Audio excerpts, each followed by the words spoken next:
Yes, तो reaction mixture को titrate किए, तो यहाँ पे एसिड बेस नहीं है, ऑक्सीडाइजिंग रिड्यूसिंग एजेंट नहीं है, तो टाइट्रेशन इतना अच्छा मेथड नहीं है।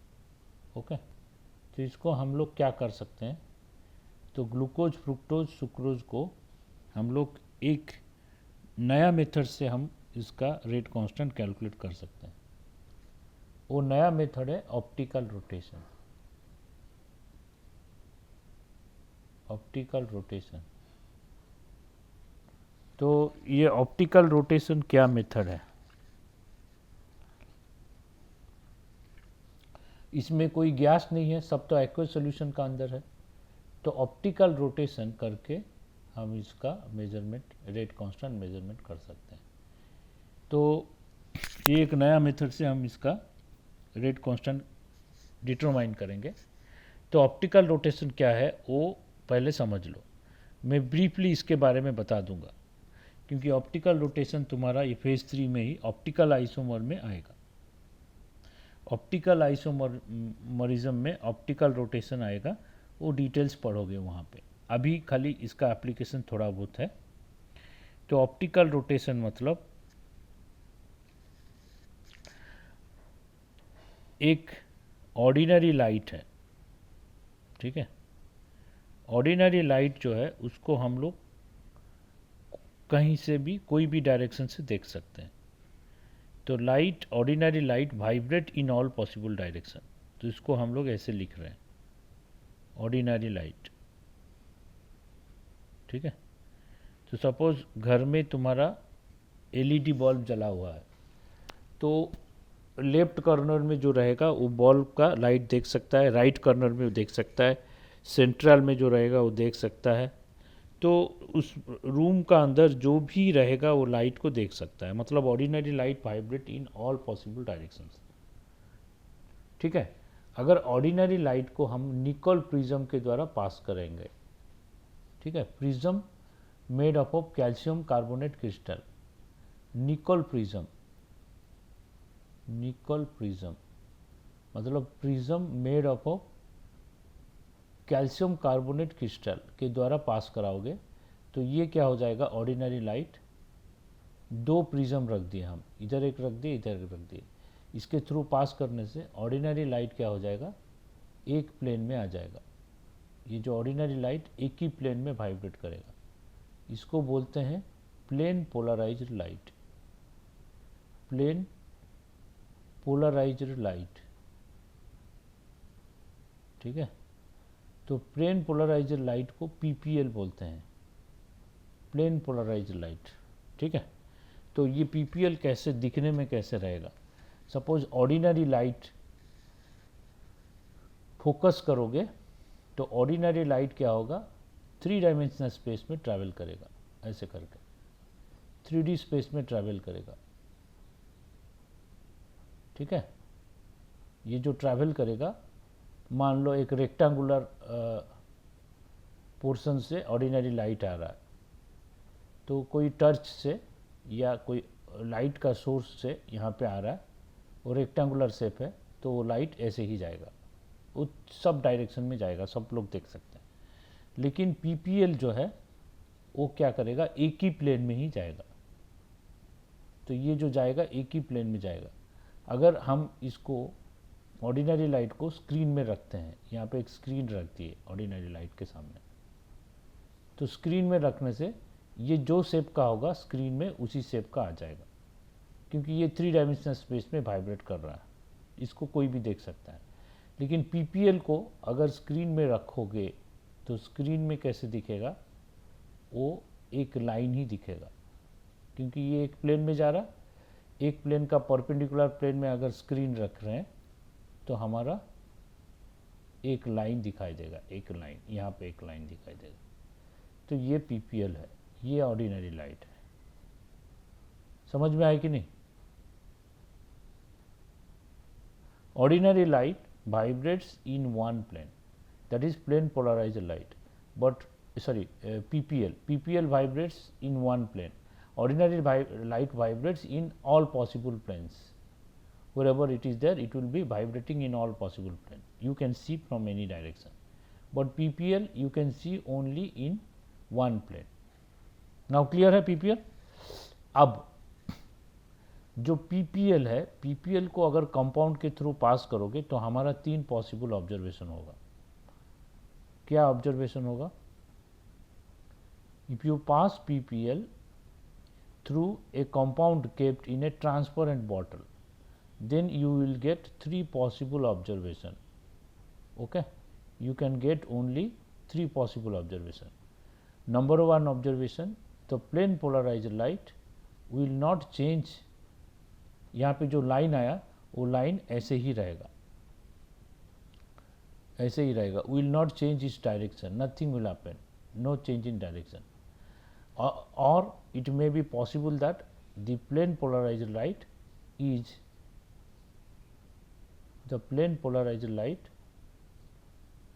is rotating towards clockwise, so it can rotate clockwise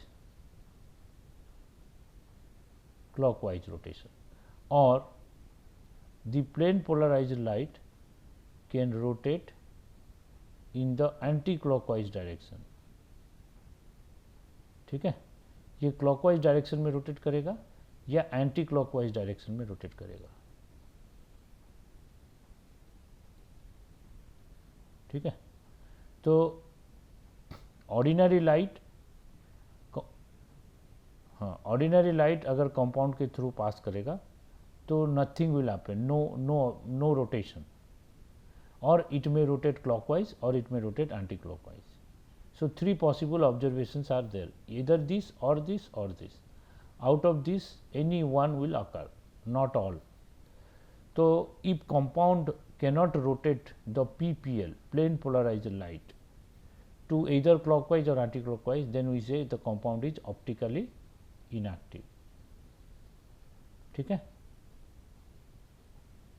If compound can rotate the plane polarized light, then it is optically active. If it is rotating clockwise, then we say it is dextrorotatory plus. And if plane polarized light after passing through compound, this is compound, after passing through compound towards anti-clockwise direction, left, clockwise means right, it rotates towards right, anti-clockwise means rotate towards left, then you say minus, then it is known as levorotatory. Okay. हाँ,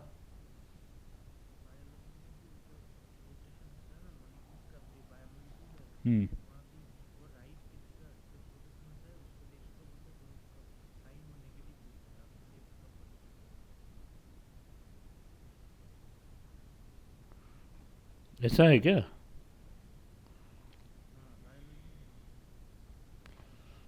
तो ये dextro and लेवो, तो ये दोनों optically active है, ये होगा तो दोनों ही ऑप्टिकली एक्टिव. तो इसमें क्या है, सुक्रोज जो है हमारा डेक्स्ट्रोरोटेटरी प्लस, ग्लूकोज जो है वो भी डेक्स्ट्रोरोटेटरी प्लस, लेकिन फ्रुक्टोज जो है वो laevorotatory minus. Since they are optically active, तो we can use optical rotation and study the rate constant. तो ऑप्टिकल रोटेशन करने के लिए जो इंस्ट्रूमेंट यूज करते हैं, that instrument is known as polarimeter.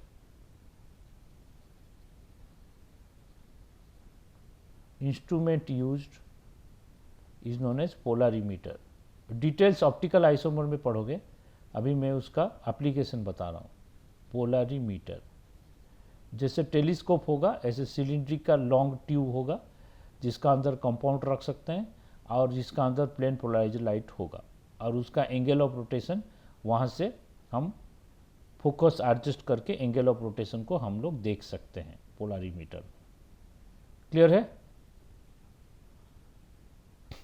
तो ये क्लॉकवाइज रोटेट करेगा, लेकिन ये रोटेशन कुछ डिग्री होगा, सम डिग्री. ठीक है, rotation R1 degree, -R2 degree ऐसे होगा रोटेशन. मतलब -15 डिग्री -2.2624 डिग्री, ऐसे कुछ हो सकता है, -36 डिग्री, ऐसे कुछ रोटेशन आएगा। ठीक है, हाँ। कोई डाउट है किसी का?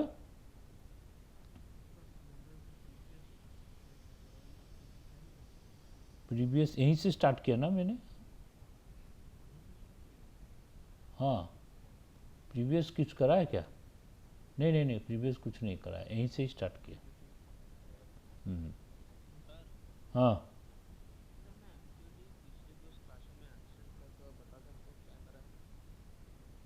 पिछले क्लास में तो एग्ज़ाम का पेपर डिस्कशन हुआ था।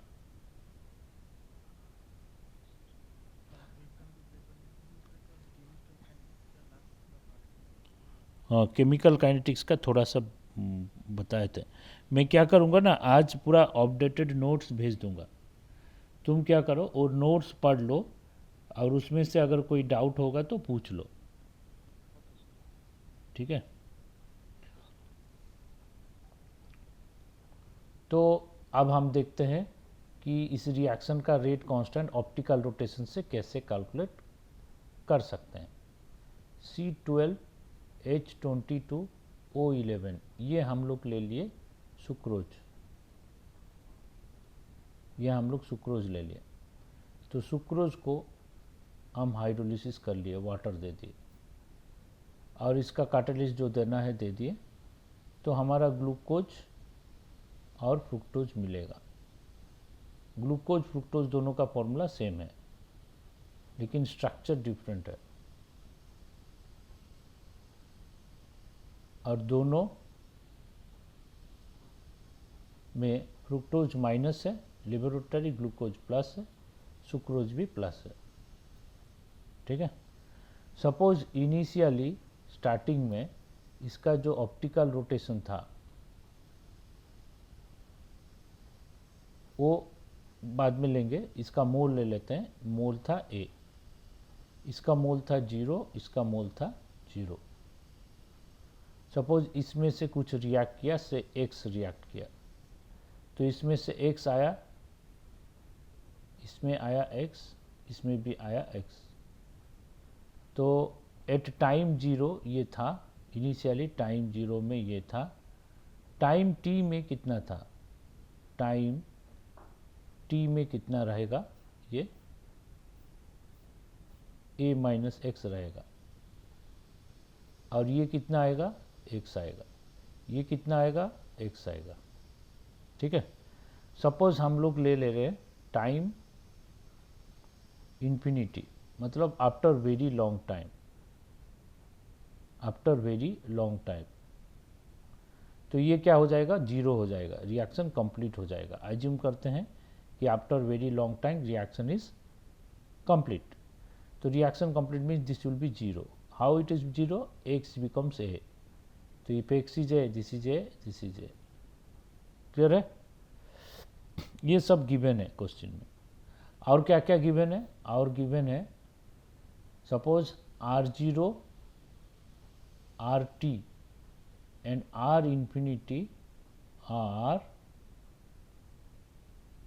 total rotation of reaction mixture, total rotation of reaction mixture,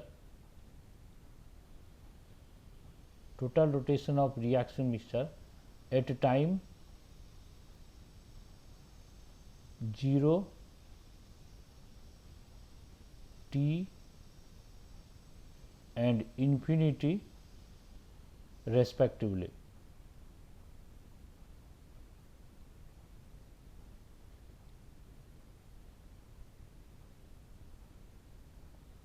R0, RT and R infinity are total rotation of reaction mixture at time 0, t and infinity respectively. ये हमारा दिया है। ठीक है, सही है। मतलब ये मिक्सचर का रोटेशन 0 टाइम में कितना है? R0, t टाइम में कितना है? RT, इन्फिनिटी टाइम में R इन्फिनिटी, मीन्स मिक्सचर का सब मिला के। तो हम लोग लेते हैं R1, R2 and -R3 are rotation पर mole of sucrose, glucose and fructose respectively.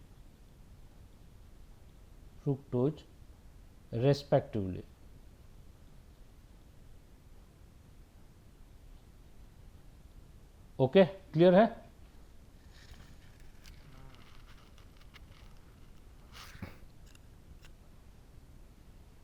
तो ये रोटेशन पर mole of sucrose, glucose and fructose respectively पर मोल, एक मोल के लिए कितना है R1, एक मोल के लिए R2, एक मोल के लिए -R3, किसका? सुक्रोज का, ग्लूकोज का, फ्रुक्टोज का।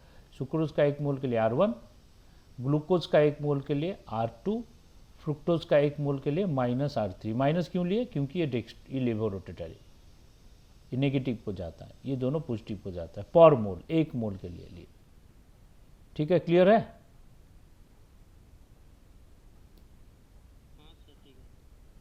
तो इसके बाद हम इसको थोड़ा बहुत डिराइव करेंगे, इसके बाद रेट कांस्टेंट आ जाएगा।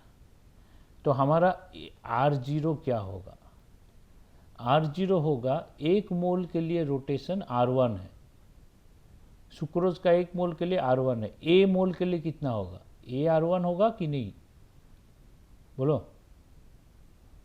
एक मोल के लिए R1 है तो ए मोल के लिए ए R1 होगा, प्लस ये 0 है, 0 into R2 plus 0 into -R3, तो 0। तो ये हो गया हमारा इक्वेशन नंबर 1। ऐसे लिख सकते हैं ना? तो R0 इक्वल्स टू AR1 होगा, क्योंकि एक मोल के लिए R1 है तो ए मोल के लिए AR1 होगा। R0 क्या है? R0 total rotation of the mixture at time 0, तो AR1 होगा। सही है कि नहीं?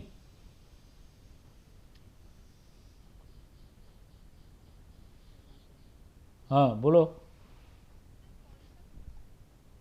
कौन सा?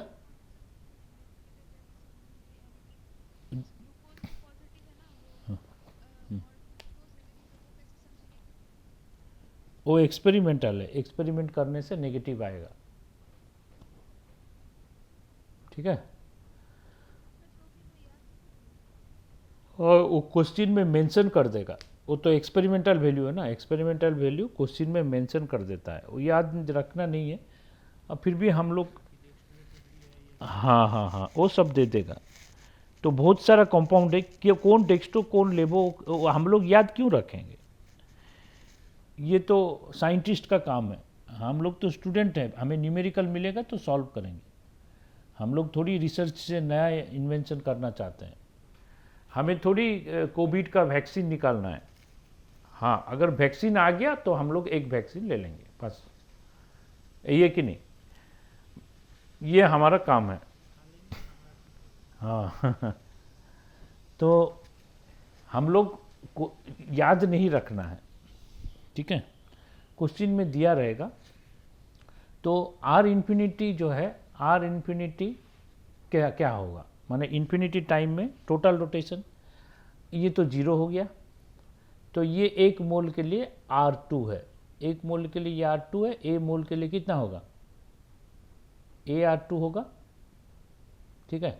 और फ्रुक्टोज का क्या होगा? एक मोल के लिए -R3, ए मोल के लिए ए इंटू -R3 होगा। इक्वेशन 2, आर इन्फिनिटी आ गया, तो RT क्या होगा बोलो? ये मिक्सचर है, मिक्सचर में सुक्रोज का लेंगे, ग्लूकोज का लेंगे, फ्रुक्टोज का लेंगे। RT क्या होगा बोलो?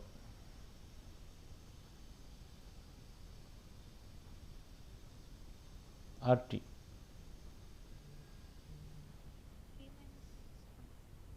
A minus x into R1 होगा, क्योंकि ये R1 है पर mole, plus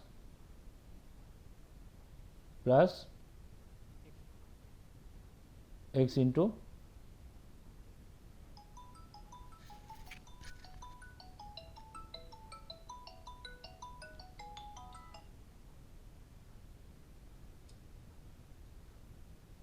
plus x into मेरा लाइन डिस्कनेक्ट हो गया था। x इंटू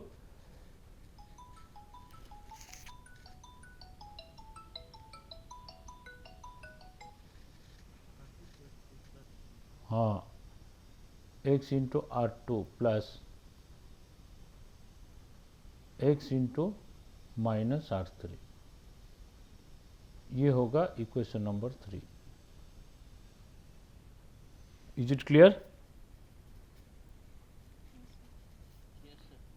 तो R0 हो गया AR1, R इंफिनिटी हो गया AR2 minus AR3, A into minus R3, RT इतना आ गया। तो रेट कांस्टेंट अगर कोई पूछेगा तो हमारा फॉर्मूला आएगा ऐसे, K is equal to 2.303 by T log A upon A minus x, ये आएगा फॉर्मूला। ठीक है, तो ये आएगा फॉर्मूला रेट कांस्टेंट। लेकिन A upon A minus x को हमें इस टर्म में एक्सप्रेस करना है। कैसे होगा? तो एक काम करो, R0 माइनस R इंफिनिटी कर दो। R0 माइनस R इंफिनिटी करने से क्या आएगा? AR1 minus AR2 plus AR3 आएगा। इसको ले लो इक्वेशन नंबर, इसको इज इक्वल टू कर लो, A कॉमन ले लो, R1 minus R2 plus R3, ये हो गया इक्वेशन नंबर 4। ठीक है, आ गया। तो अब एक काम करो, RT माइनस R इंफिनिटी कर दो। ठीक है, RT माइनस R इंफिनिटी करने से क्या आएगा? RT minus R infinity A minus x into R1 plus x R2 minus x R3 minus AR1 plus AR3 plus AR3, ऐसे आएगा।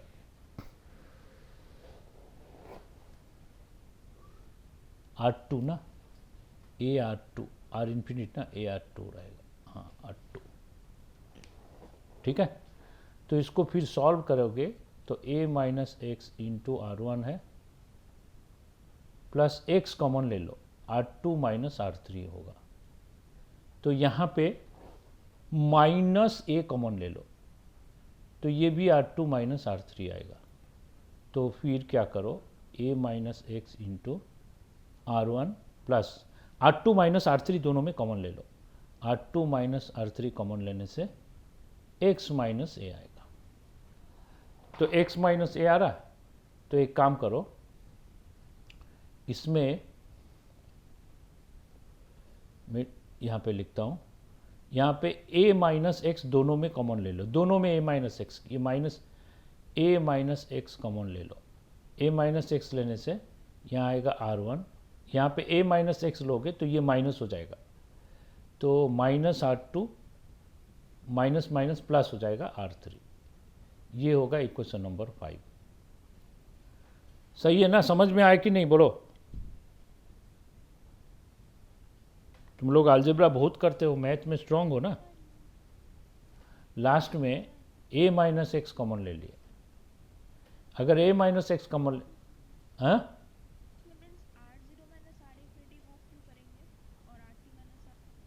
क्योंकि क्वेश्चन में वो दिया रहेगा, इस टर्म में दिया रहेगा, ये टोटल रोटेशन का टर्म में दिया रहेगा। ठीक है, हाँ उसका टर्म में निकालना है। तो ये आ रहा है, तो हम इक्वेशन 4 और 5 को डिवाइड कर दो। डिवाइडिंग इक्वेशन 4 5 क्या आ रहा है? On dividing equation 4 and 5, 4 divided by 5 कर दो, तो क्या आ रहा है? तो राइट साइड में R1 minus R2 plus R3, R1 minus R2 plus R3 common है, कैंसिल हो गया, तो राइट साइड में a upon a minus x आ रहा है।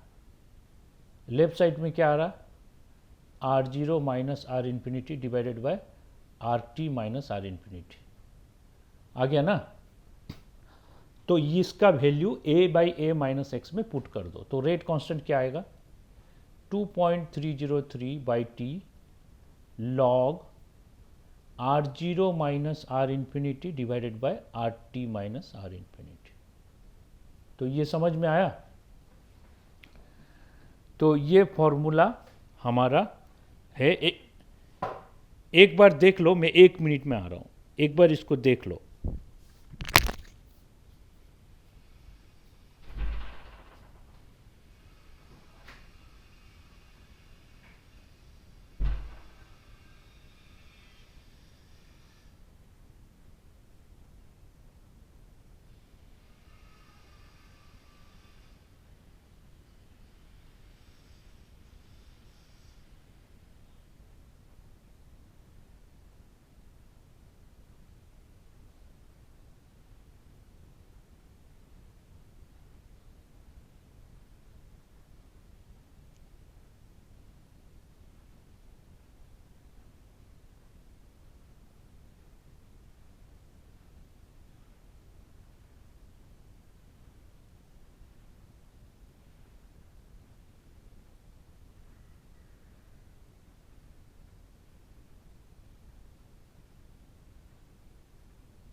हाँ बोलो, कोई डाउट है तो बोलो।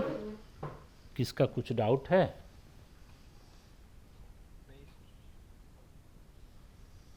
कोई कुछ बोल रहा था?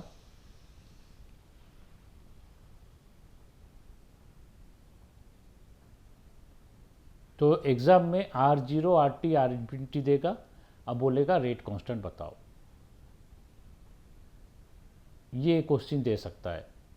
दूसरा क्वेश्चन दे सकता है कि R1 R2 and minus R3 दे दिया, ये सब दे दिया, ठीक है, ये सब दे दिया, और R0 दिया, R इन्फिनिटी दिया, RT नहीं दिया।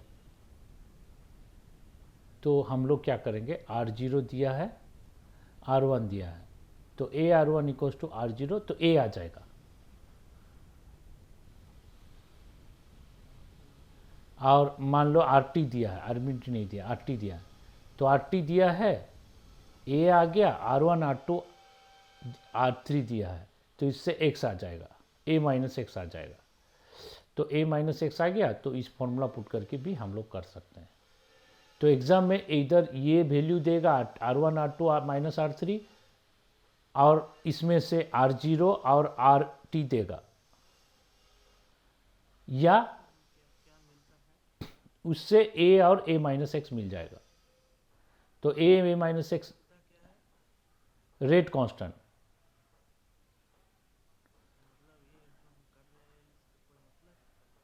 हाँ, ये रिएक्शन का रेट कांस्टेंट, हम रेट ऑफ रिएक्शन कैसे निकालेंगे? तो इसका रेट ऑफ रिएक्शन होगा रेट कांस्टेंट। हाँ लेट में किया, अच्छा। तो रेट ऑफ रिएक्शन इसको निकालने के लिए हमें रेट कांस्टेंट चाहिए। रेट कांस्टेंट पूछेगा, इसका रेट कांस्टेंट कितना है? तो सब इस चैप्टर में हम लोग वही करेंगे, सब रिएक्शन का रेट कांस्टेंट निकालेंगे। रेट कांस्टेंट निकालेंगे तभी तो रेट ऑफ रिएक्शन होगा। हमारा ये चैप्टर का एम है, सभी जितना भी रिएक्शन है उसका रेट ऑफ रिएक्शन कितना है कैलकुलेट करना है, वेलोसिटी ऑफ रिएक्शन। उसके लिए क्या चाहिए, रेट कांस्टेंट चाहिए, क्योंकि कॉन्सेंट्रेशन जितना भी होगा, ऑर्डर जितना भी होगा, उसको रेट कांस्टेंट में मल्टीप्लाई करने से रेट ऑफ रिएक्शन आ जाएगा, ठीक है। तो उसके लिए हम लोग इतना सारा काम कर रहे हैं। रेट कांस्टेंट आ जाएगा तो हम लोग बहुत कुछ कर सकते हैं, दूसरा चैप्टर में इसको अप्लाई कर सकते हैं। तो समझ में आ गया? Understood all? Tell me. तो फिर नेक्स्ट पेज में चलते हैं। फिर इसका रिलेटेड कोई भी क्वेश्चन आएगा तो ये फॉर्मूला बेस्ड तुम लोग कर लोगे, ठीक है? तो फिर मैं अटैचमेंट में चलता हूँ, उसके बाद नेक्स्ट।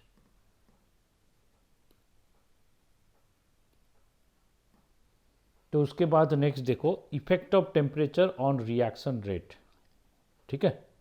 मतलब टेम्परेचर का क्या इफेक्ट है रिएक्शन रेट का, मतलब रेट ऑफ रिएक्शन तो हम कैलकुलेट कर रहे हैं, एक्सपेरिमेंटली कैलकुलेट किए। तो उसके लिए मैंने 3 मेथड बताया, एक तो टाइट्रेशन मेथड, दूसरा गैस का प्रेशर मेजरमेंट मेथड, तीसरा अभी मैंने बताया rotation, specific rotation, optical rotation, total rotation. ये जो रोटेशन है प्लेन पोलराइज लाइट का टोटल रोटेशन, उससे भी हम लोग कर सकते हैं। क्लियर है? तो ये चैप्टर का जो एम है, हम रिएक्शन का रेट हम स्टडी करेंगे, उसका रेट कांस्टेंट कैलकुलेट करेंगे और उसका मैकेनिज्म स्टडी करेंगे। ये हमारा एम था। और एक फोर्थ एम था factors influencing rate of reaction. तो इसमें से पहला आएगा इफेक्ट ऑफ टेम्परेचर। तो इफेक्ट ऑफ टेम्परेचर रिएक्शन को कैसे इन्फ्लुएंस करता है वो पढ़ना है। क्लियर है? तो याद रखो, कोई भी रिएक्शन अगर टेम्परेचर बढ़ाएंगे तो रिएक्शन का रेट बढ़ेगा, रिएक्शन का रेट इंक्रीज होता है। और एक्सपेरिमेंटली ये ऑब्जर्व हुआ है कि कोई रिएक्शन का रेट 10 डिग्री सेल्सियस बढ़ाने से रेट ऑफ रिएक्शन डबल से ट्रिपल होता है, मतलब अराउंड 2 टाइम्स से 3 टाइम्स होता है, ठीक है? Means K T plus 10 divided by K T is equal to 2 to 3। कोई रिएक्शन का 2 होगा, कोई रिएक्शन का 2.1 होगा, कोई रिएक्शन का 2.9, किसका 3.08, 2 से 3 के आसपास होगा, ठीक है? अप्रोक्सीमेटली 2 और 3 का बीच में होगा। सो के T plus 10 by K T को हम लोग बोलते हैं टेम्परेचर कोफिशिएंट। क्या बोलते हैं? Temperature coefficient. हाँ, उसको हम म्यू एक सिंबल में लिखते हैं, mu, that is temperature coefficient. इसका मतलब K T plus 10 by K T. अगर क्वेश्चन में टी का वैल्यू नहीं दिया है तो हम लोग स्टैंडर्ड में ले लेंगे के 25 डिग्री सेल्सियस और के 35 डिग्री सेल्सियस। सो के 35 बाई के 25, उसका रेशियो को हम बोलेंगे टेम्परेचर कोफिशिएंट। क्लियर है?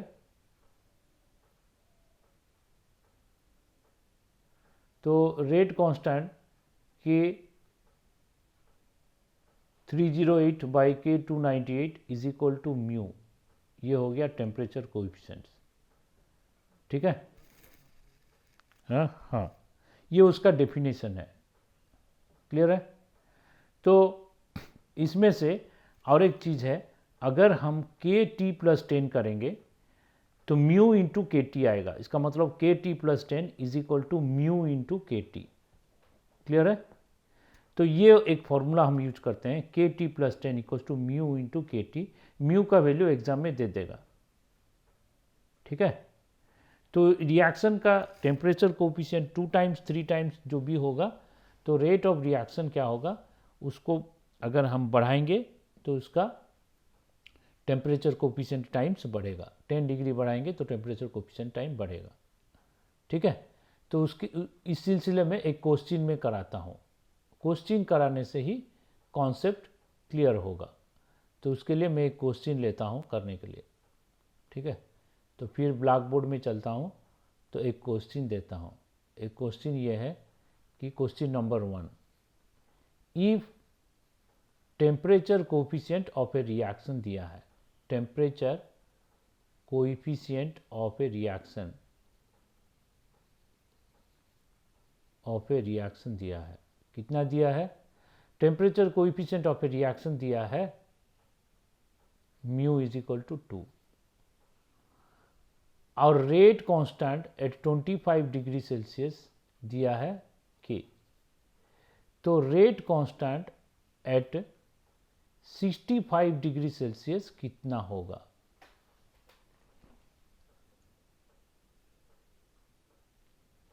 बोल पाओगे?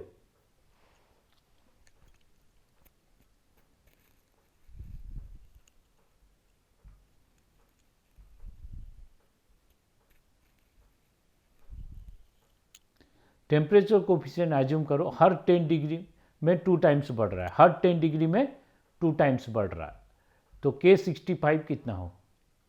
हाँ,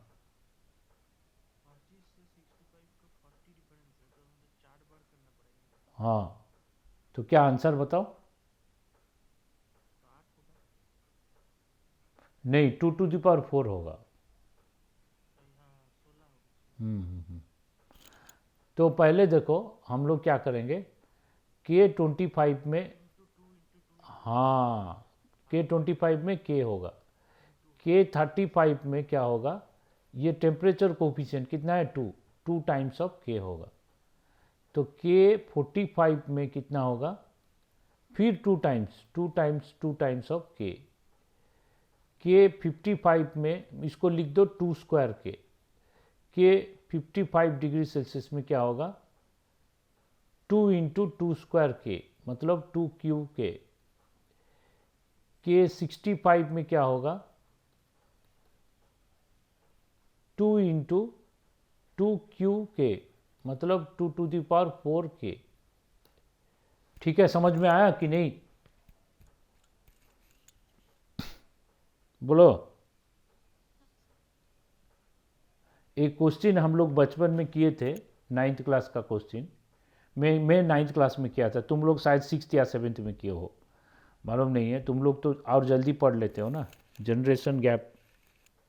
ठीक है, तो मैंने 9th क्लास में क्वेश्चन किया था, ये जो चेस का जो बोर्ड है, चेस में 64 स्क्वायर्स है कि नहीं?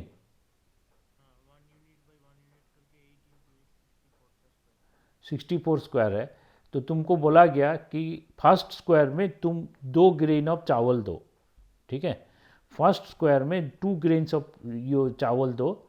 ठीक है, तो बीरबल ने एक बार क्या हुआ, बीरबल अकबर का बात सुनते हो ना, बीरबल अकबर का स्टोरी है, तो बीरबल जो अकबर था वो बहुत वो तो इंडिया को रूल कर रहा था ना, अकबर एक सबसे अच्छा किंग था, जितने मुस्लिम किंग थे उसमें से अकबर सबसे बेस्ट माना जाता है, हिस्ट्री बोलता है। हाँ, तो लेकिन अकबर जो है राणा प्रताप से कभी जीत नहीं पाया, राणा प्रताप एक ब्रेव किंग था, तो उससे जीत नहीं पाया, उसको एक बार हरा दिया था, लेकिन वापस राणा प्रताप उसको हरा दिया। ठीक है, उसको छोड़ के अकबर सब हाँ, हाँ, हाँ, हाँ, गुरेला वारफेयर था, उससे राणा प्रताप उससे 18 ईयर्स फाइट किया, फिर भी जीत नहीं पाया अकबर। तो क्या है कि अकबर सब इंडिया में जितने भी किंग थे सबको हरा दिया और इंडिया को रूल किया था, बहुत पावरफुल और इंटेलेक्ट अच्छा भी राजा था, ऐसे माना जाता है, हिस्ट्री में लिखा है। तो अकबर क्या किया, अकबर बताया बीरबल को, तुमको जो चाहिए तुम मेरा किंगडम में मांगो, मैं दे सकता हूँ तुमको। ठीक है, तो बीरबल क्या बताया कि मैं आपको चावल मांगूंगा, आप दीजिए। तो अकबर हंस पड़ा, बोला कि हाँ, चावल तुम कितना चाहिए, तुम जितना चाहिए तुम बोलो, मैं तुम्हारा घर में पहुंचा दूंगा।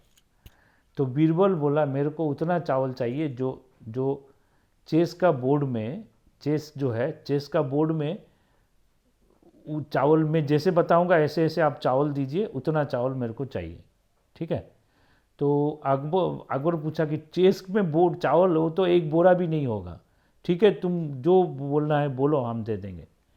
तो बीरबल ने बताया आप क्या करिए, फर्स्ट जो है बॉक्स है उसमें मेरे को 2 ग्रेन चावल देना है।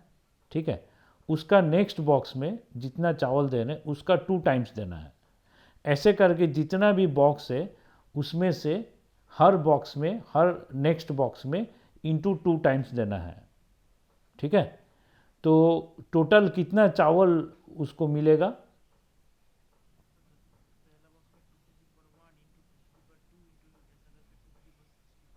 हाँ, लास्ट बॉक्स में आएगा 2 to the power 64, सही है कि नहीं? तो उसको कितना चावल मिलेगा फिर? हाँ हाँ हाँ हाँ हाँ, तो उसको क्या करना है, 2 to the power 64 plus 2 to the power 63 plus 2 to the power 62, ऐसे करके plus up to 2 to the power 1, इतना चावल मिलना है। तो बीरबल ने उनका जो अकाउंटेंट था उसको बोला कि कितना बोरा चावल इसको मांग रहा है उसको दे दो। तो अकाउंटेंट कैलकुलेट किया, वो बोला कि हमारा जो स्टोर रूम में जितना चावल है उतना चावल सफिशिएंट नहीं है। तो बीरबल गुस्सा हो गया, ये क्या बात कर रहे हो, एक चेस बोर्ड में चावल वो मांग रहा है, तुम बोल रहे हो हमारा जो स्टोर रूम में इतना चावल सफिशिएंट नहीं है। तो उसका अकाउंटेंट बोला, सर हमारा क्या है, वर्ल्ड में जितना चावल होगा वो चावल भी सफिशिएंट नहीं है। बोला पूरा वर्ल्ड में अगर चावल बिछा देंगे, जो अर्थ का सरफेस एरिया होगा वो भी सफिशिएंट नहीं होगा। तो बीरबल का जो विजडम पे अकबर खुश हो गया, सोचा कि सही बोल रहा है।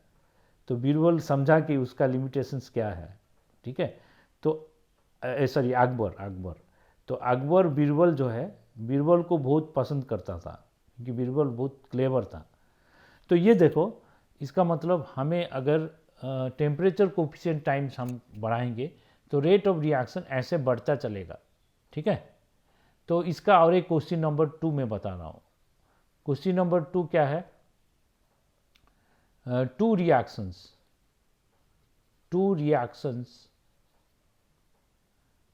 with temperature coefficient 2 and 3 respectively, okay, respectively, are with equal rate constant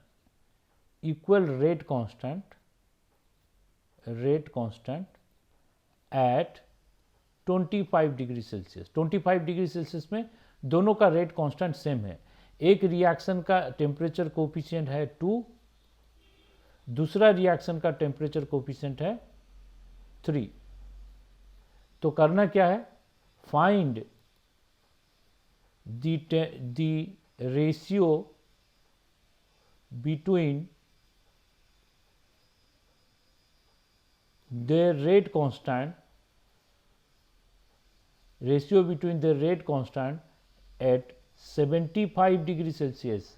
मतलब 75 डिग्री सेल्सियस में K1/K2 कितना होगा पूछ रहा है। तो मेरे को आंसर बताओ।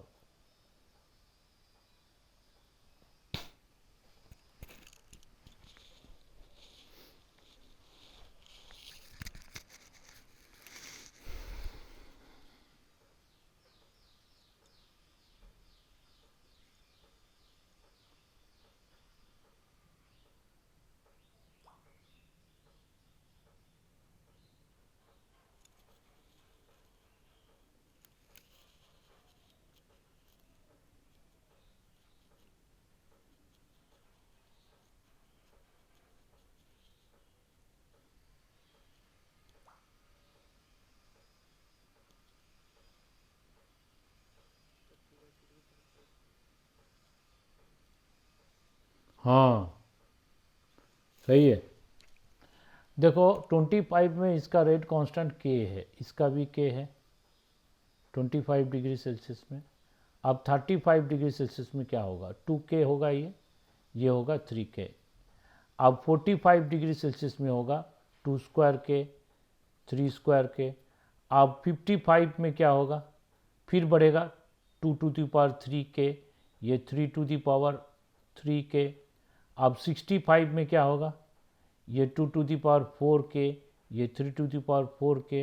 अब 75 डिग्री सेल्सियस में होगा 2 to the power 5K, ये 3 to the power 5K।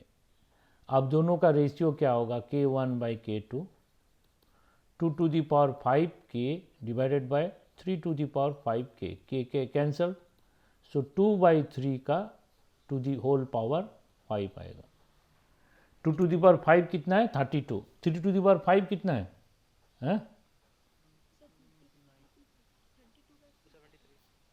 32/,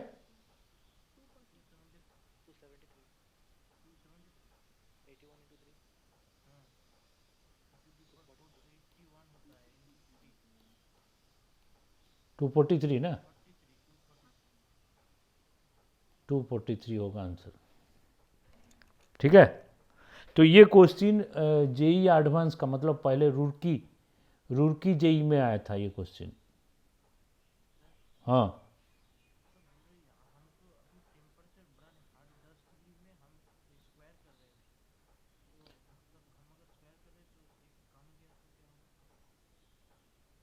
कम गया मतलब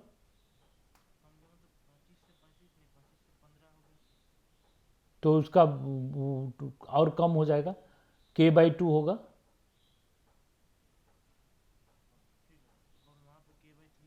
हाँ,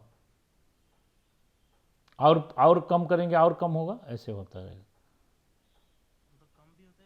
हाँ हाँ, तो अगर हम इसको क्या कर दिए, KT2 कर दिए और इसको KT1 कर दिए, ठीक है, तो हमारा यहाँ पे क्या हो रहा है, KT2 is equal to KT1 into mu to the power वाट।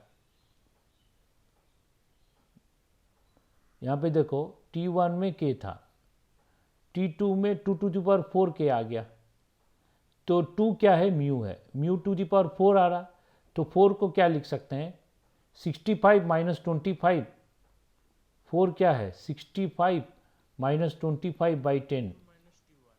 हाँ, तो लिख सकते हैं T2 माइनस T1/10, लिख सकते कि नहीं, बोलो। ये जनरल फॉर्मूला हो गया, ठीक है। तो इस फॉर्मूला से हम लोग कोई टेम्परेचर एक टेम्परेचर में दिया है, तो एग्जाम में क्या करेगा, दूसरा टेम्परेचर में उसका रेट पूछेगा। मतलब दे दिया है 25 डिग्री सेल्सियस में रेट कांस्टेंट के दिया है, अब बोलेगा कि हमें 625 डिग्री सेल्सियस में उसका रेट कांस्टेंट कितना होगा। ठीक है, तो हम बार बार इसको ऐसे करते लिखते लिखते नहीं जाएंगे बच्चे जैसा, हम इसको फॉर्मूला से निकाल देंगे। क्लियर है, फॉर्मूला याद नहीं है तो एक एग्जाम्पल लेके फॉर्मूला डिराइव कर लोगे, ठीक है ना, तो डेफिनेशन तो याद रहेगा ना। तो ऐसे करके हम सॉल्व करके क्वेश्चन बना सकते हैं। समझ में आया सबको।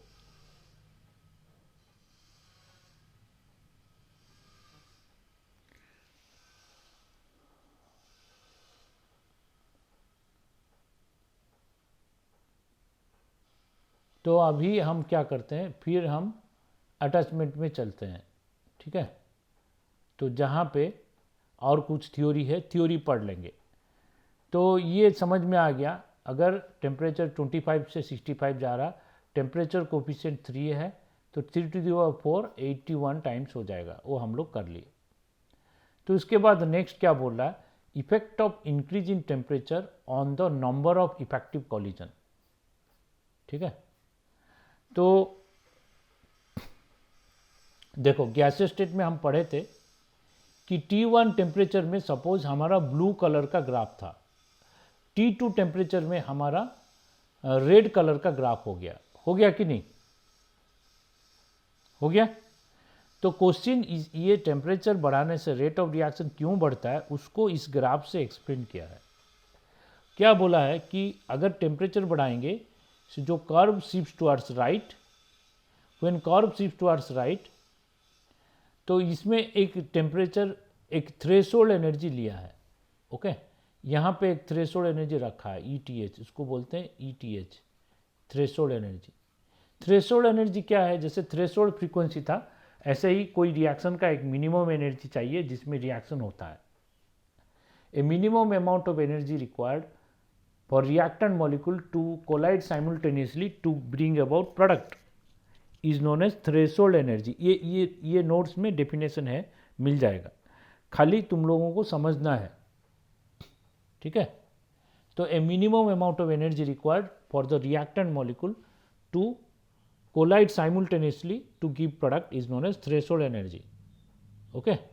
Means layman point of view, minimum energy चाहिए कोई भी रिएक्शन के लिए, रिएक्शन होने के लिए, वो थ्रेशोल्ड एनर्जी। सो थ्रेशोल्ड एनर्जी मिल जाएगा तो रिएक्शन होगा और रिएक्टेंट प्रोडक्ट में कन्वर्ट हो सकता है। ठीक है। If molecules possessing higher kinetic energy, that is energy greater than threshold energy, as indicated by the shaded portion, becomes almost double, therefore rate of reaction almost double। ठीक है। तो ये क्या बोला है कि अगर हम टेम्परेचर बढ़ाएंगे 10 डिग्री बढ़ा दिए, T1 से T2 को 10 डिग्री बढ़ा दिए, 10 डिग्री बढ़ाने से क्या हो रहा, ये जो थ्रेशोल्ड एनर्जी जितना मॉलिक्यूल दे रहा था, यहाँ पे वाई एक्सिस में फ्रैक्शन ऑफ मॉलिक्यूल है, हम लोग एक्स एक्सिस में एनर्जी लिए, वाई में फ्रैक्शन ऑफ मॉलिक्यूल लिए।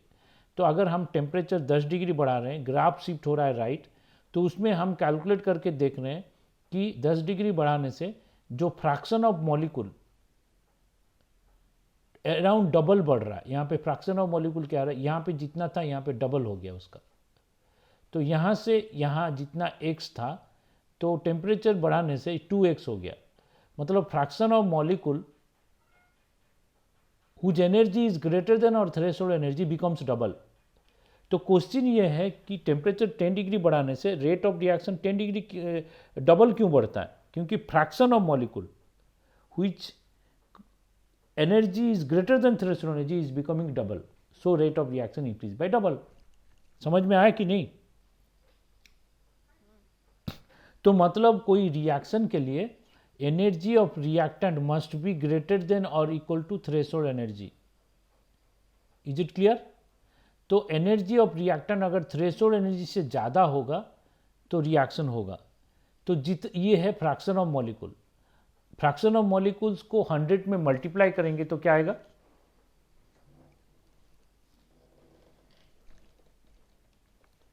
फ्रैक्शन ऑफ मॉलिक्यूल को 100 में मल्टीप्लाई करने से परसेंटेज ऑफ मॉलिक्यूल। तो परसेंटेज ऑफ मॉलिक्यूल अगर जिसका एनर्जी थ्रेशोल्ड एनर्जी से ज़्यादा है डबल हो गया, तो जो एनर्जी थ्रेशोल्ड से ज़्यादा है वही तो प्रोडक्ट देगा। तो मतलब reaction rate of reaction double हो जाएगा। ठीक है, क्लियर है? तो इस ग्राफ से जो हम लोग गैसीय स्टेट में पढ़े थे, मैक्सवेल बोल्ट्जमैन डिस्ट्रीब्यूशन कर्व, तो उस ग्राफ से रेट ऑफ रिएक्शन क्यों डबल होता है, क्यों ट्रिपल होता है, इस ग्राफ से वो एक्सप्लेन कर दिया। अगर यहाँ पे ट्रिपल होगा 10 डिग्री राइज करने से, तो परसेंटेज ऑफ मॉलिक्यूल ट्रिपल हो रहा है तो रेट ऑफ रिएक्शन भी ट्रिपल होगा। ये डबल से ट्रिपल का अंदर रहता है कोई भी रिएक्शन। जब 10 डिग्री बढ़ाओगे तो रेट ऑफ रिएक्शन डबल से ट्रिपल होता है। ठीक है, तो इफेक्ट ऑफ टेम्परेचर इस ग्राफ से वो एक्सप्लेन कर दिया। तो उसके बाद और भी एडिशनल एक थ्योरी, रिएक्शन क्यों होता है उसको 3 थ्योरी से हम एक्सप्लेन कर सकते हैं। Theory number 1 collision state theory, theory number 2 activation energy theory, theory number 3 transition state theory. So ये 3 थ्योरी से हम कोई रिएक्शन क्यों होता है उसको एक्सप्लेन कर सकते हैं। हम लोग थ्योरी नंबर 1 अभी पढ़ रहे हैं। तो थ्योरी नंबर 1 जो है कॉलिजन स्टेट थ्योरी। तो कॉलिजन स्टेट थ्योरी क्या बोलता है? कॉलिजन स्टेट थ्योरी ये बोलता है कि कोई भी reaction, any reaction takes place due to collision between reactant molecule. So ध्यान से सुनो, मैं रिएक्शन कैसे होता है उसके बारे में बता रहा हूँ। तो chemical reaction occurs due to collision between reaction molecule. If collision between reactant molecules are more, then rate of reaction is more. This is quite evident that in gaseous state of a particular reaction, in gaseous state rate is high compared to its liquid state and compared to solid state. Why? Because in gaseous state there are so many empty space, so molecule can interact and collide with a larger number than liquid state than solid state. Solid molecules are compact and rigid and tightly packed, so molecular interaction between molecule is difficult. तो only surface molecule interact है कि नहीं। दो stone को collide करोगे तो stone का जो सरफेस कोलाइड करेगा ना, उसका अंदर में जो मॉलिक्यूल है वो कोलाइड कर सकता है? नहीं ना। तो अगर दो गैस, एक कंटेनर में एयर है, दूसरा कंटेनर में नाइट्रोजन है, एक कंटेनर में ऑक्सीजन है, तो दोनों को मिक्स कर दोगे तो उसका अंदर जो मॉलिक्यूल होगा सब मॉलिक्यूल एक दूसरे से कोलाइड कर सकता है, ठीक है। तो इफेक्टिव कॉलिजन गैसीय स्टेट में होता है, तो उससे पता चलता है कि reaction occurs and this is faster if number of collisions are more. Clear? तो reaction occurs due to collision between molecules, but उसमें सेकेंड स्टेप में ये बताया कि all collisions do not give product. तो रिएक्टेंट मॉलिक्यूल कोलाइड करेगा जे, लेकिन जो कॉलिजन में सभी मॉलिक्यूल प्रोडक्ट नहीं देगा। अगर ऐसा होता तो सब रिएक्शन फास्ट रिएक्शन होता, मॉडरेट स्लो रिएक्शन कैटेगरी में कोई नहीं आता, लेकिन most of the reactions are moderate और slow. So out of all collisions or out of total collisions, only few collisions give you product, and few collisions which give you product, and those collisions are known as active. Those collisions, those molecules are known as active molecules. Those molecules whose energy is greater than or equal to threshold energy, they give product. Okay, and those collisions whose energy is greater than threshold energy are known as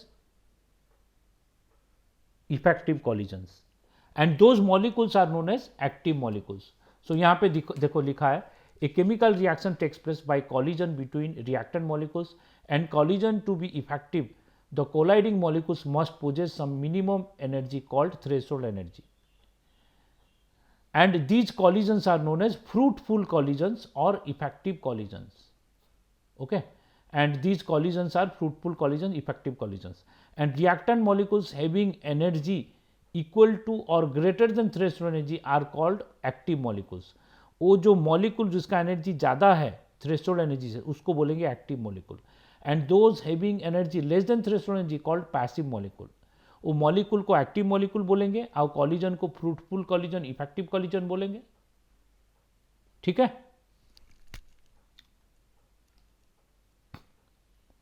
तो क्या होता है, eight ए given temperature, एक temperature में फिर rate of reaction constant क्यों है? तो अगर टेम्परेचर, एक गिवन टेम्परेचर में रेट ऑफ रिएक्शन कांस्टेंट इसलिए है कि there exist a dynamic equilibrium between active and passive molecules. The process of transformation from passive to active molecules being endothermic, so increase in temperature increases the active molecules, hence the rate of reaction, ठीक है। तो passive molecule से active molecule, जो passive molecule product नहीं देगा, active molecules product देगा, तो passive से एक्टिव कन्वर्सन जो होना है वो एंडोथर्मिक है। तो अगर हम टेम्परेचर बढ़ाएंगे तो क्या होगा, हम जानते हैं टेम्परेचर बढ़ाने से रिएक्शन एंडोथर्मिक की ओर जाता है, तो टेम्परेचर बढ़ाने से रिएक्शन फॉरवर्ड जाएगा, मतलब पैसिव से एक्टिव जाएगा, मतलब एक्टिव मॉलिक्यूल्स का नंबर बढ़ जाएगा। एक्टिव मॉलिक्यूल्स का नंबर बढ़ गया तो रेट ऑफ रिएक्शन बढ़ेगा। Is this clear?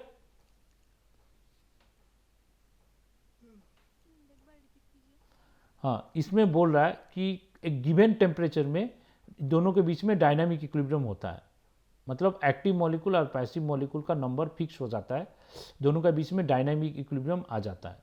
लेकिन जब टेम्परेचर हम बढ़ाएंगे तो इक्विलिब्रियम डिस्टर्ब होगा। तो हम लोग पढ़े थे ली चार्डेलियस प्रिंसिपल में कि टेम्परेचर बढ़ाने से रिएक्शन उस डायरेक्शन में जाएगा, टेम्परेचर, तो this is endothermic reaction, it will be going forward direction. If it is favoured going in forward direction, all passive molecule changes to active molecules. तो active molecule only give products, so more number of active molecule gives you what, increase in rate of reaction, more fruitful collision, so rate of reaction increased. Clear है?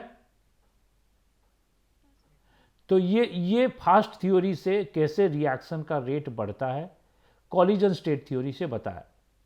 लेकिन ये पूरा theoretical है, इसमें कोई mathematical formula नहीं है, accept temperature coefficient एक छोटा सा फॉर्मूला है, उसको छोड़ के कोई मैथमेटिकल फॉर्मूला नहीं है। तो ये जो थ्योरी बताया कुछ साइंटिस्ट को पसंद नहीं आया, वो बोले कि ये थ्योरी सफिशिएंट नहीं है। तो उसके बाद और एक थ्योरी आया, उसके बाद एक्टिवेशन एनर्जी थ्योरी। तो नेक्स्ट पढ़ते हैं हम लोग कॉन्सेप्ट ऑफ एक्टिवेशन एनर्जी। तो एक्टिवेशन एनर्जी थ्योरी में क्या बताया गया, इस थ्योरी में बताया गया कि रिएक्टेंट मॉलिक्यूल का कुछ एनर्जी होगा, ओके। तो थ्रेशोल्ड एनर्जी पाने के लिए उसको जो एक्स्ट्रा एनर्जी चाहिए उसको बोलते हैं एक्टिवेशन एनर्जी। क्लियर है? अब मैं एग्जांपल दूंगा। सपोज हम लोग पेट्रोल रख रहे हैं, तो पेट्रोल एयर में तो ऑक्सीजन है, पेट्रोल तो कंबस्टिबल है, तो पेट्रोल को अगर ओपन एयर में रखेंगे तो आग लगना चाहिए। एयर तो ऑक्सीजन मिल रहा है, पेट्रोल भी है, तो आग क्यों नहीं लग रहा है? Why petrol is not getting combust even we are having sufficient oxygen in air? huh? Ignition temperature नहीं मिला उसको, मतलब उसका जो रिएक्शन, हाँ, मतलब क्या है, उसका रिएक्शन के लिए जो एनर्जी चाहिए, जो थ्रेशोल्ड एनर्जी चाहिए उसको, जो मिनिमम एनर्जी चाहिए वो नहीं मिला है।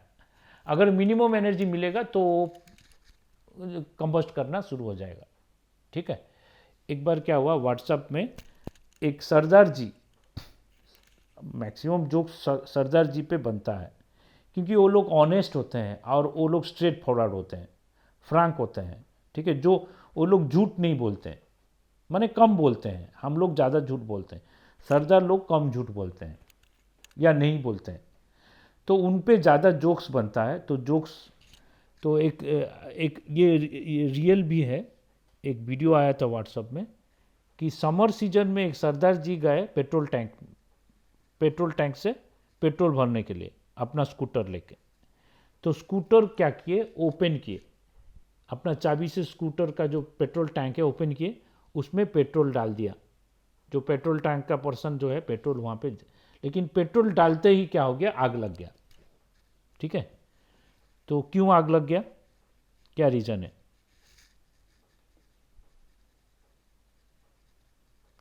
तो उसमें जोक्स बन गया, सरदार जी गुस्से में थे इसीलिए आग लग गया, ये जोक्स बन गया। लेकिन आग क्यों लग गया, क्या रीज़न है? समर सीजन था वो।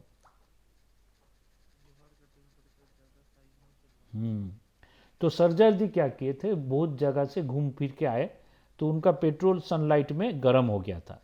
ठीक है? तो गर्म होने से इग्निशन टेम्परेचर अचीव कर लिया है था, 45 डिग्री सेल्सियस हो गया था।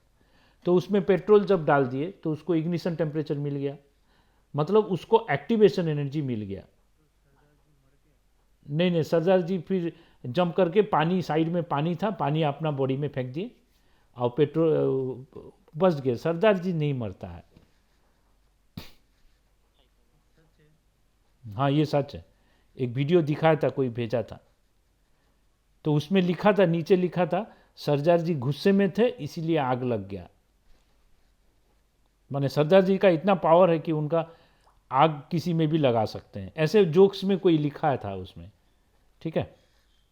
तो देखो क्या होता है कि पेट्रोल अपने आप कंबस्ट नहीं होगा क्योंकि उसको इग्निशन टेम्परेचर नहीं मिला, उसका थ्रेशोल्ड एनर्जी नहीं है, तो उसका जो रिएक्टेंट का एनर्जी है वो थ्रेशोल्ड एनर्जी से कम है। तो ये रिएक्टेंट का एनर्जी, थ्रेशोल्ड एनर्जी आने के लिए जो एक्स्ट्रा एनर्जी चाहिए उसको बोलते हैं एक्टिवेशन एनर्जी। क्लियर है? एक्टिवेशन एनर्जी, एक्टिवेशन एनर्जी है the extra amount of energy which the reactant molecules must acquire so that their mutual collisions may lead to the breaking of bonds, hence the reaction is known as energy of activation। Clear है? जो extra energy चाहिए reaction होने के लिए उसको बोलते हैं activation energy. Activation energy का फॉर्मूला है threshold energy minus energy of reactant, ETH minus average energy of reactant. Average क्यों लिया है? देखो रिएक्टेंट में मान लो 2-3 रिएक्टेंट है, तो किसका एनर्जी लेंगे, सबका एनर्जी तो अलग अलग होगा, तो 2-3 रिएक्टेंट एवरेज लेंगे, एवरेज एनर्जी माइनस करेंगे, जो है वो है थ्रेशोल्ड एनर्जी। थ्रेशोल्ड एनर्जी को किलो कैलोरी पर मोल और किलो जूल पर मोल में हम एक्सप्रेस करते हैं। तो थ्रेशोल्ड एनर्जी समझ में आया कि नहीं?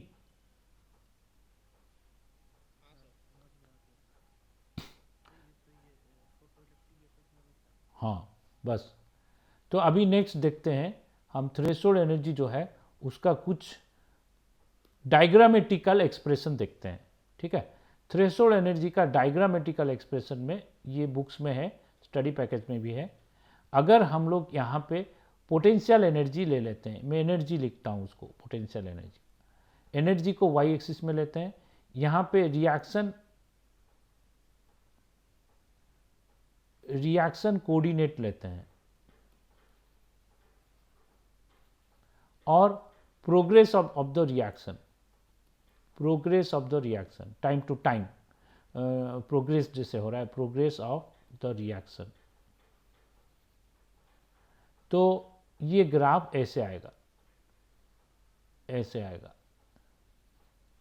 इसमें ये जो वैल्यू है, मैक्सिमम वैल्यू है, इसको बोलते हैं थ्रेशोल्ड एनर्जी। ये जो वैल्यू है ये है एनर्जी ऑफ रिएक्टेंट, ये वैल्यू है एनर्जी ऑफ प्रोडक्ट, ठीक है। और ये जो डिफरेंस है, ये डिफरेंस को बोलते हैं एक्टिवेशन एनर्जी, ये ओके। और यहाँ पे रिएक्टेंट का एनर्जी प्रोडक्ट से ज़्यादा है। रिएक्टेंट का एनर्जी क्या प्रोडक्ट से कम हो सकता है? हाँ, ये भी हो सकता है। रिएक्टेंट का एनर्जी प्रोडक्ट से कम भी हो सकता है। तो ये यहाँ पे एनर्जी ऑफ रिएक्टेंट है, एनर्जी ऑफ प्रोडक्ट हो, हाँ। तो इसको हम लेते हैं रिएक्शन कोऑर्डिनेट और प्रोग्रेस ऑफ द रिएक्शन, ठीक है। रिएक्शन कोऑर्डिनेट और प्रोग्रेस ऑफ द रिएक्शन। तो ये हो गया हमारा थ्रेशोल्ड एनर्जी। कोई आउटसाइडर कौन है भाई?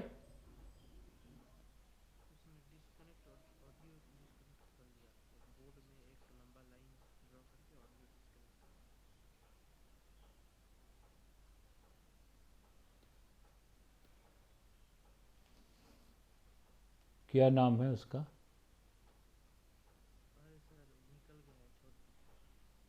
हाँ, अच्छा अच्छा,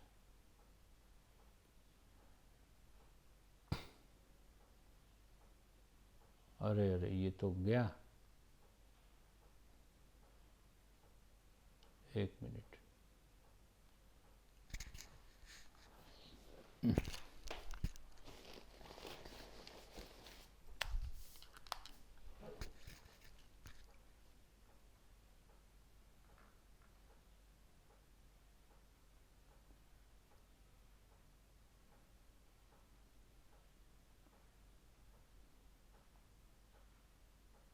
तो ये देखो,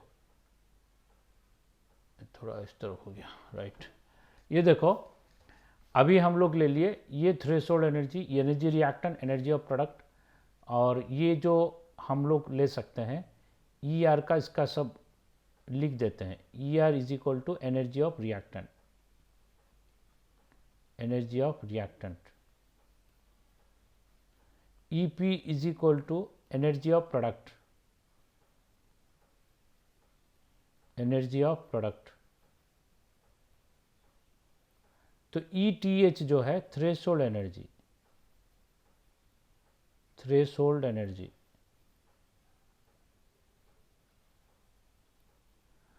और इसके बाद ई ए को बोलते हैं एक्टिवेशन एनर्जी,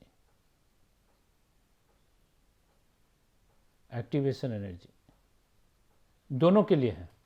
लेकिन क्वेश्चन ये है कि रिएक्शन एक्टिवेशन एनर्जी जो है, रिएक्शन फॉरवर्ड भी जा सकता है, बैकवर्ड भी जा सकता है ना। तो अगर रिएक्शन बैकवर्ड डायरेक्शन में आएगा, रिवर्सिबल रिएक्शन है, तो एक्टिवेशन एनर्जी बैकवर्ड का भी रहेगा। तो इसको बोलते हैं ई ए बी। तो ई ए बी को बोलते हैं activation energy backward. E A B is equal to activation energy in backward direction, in backward direction.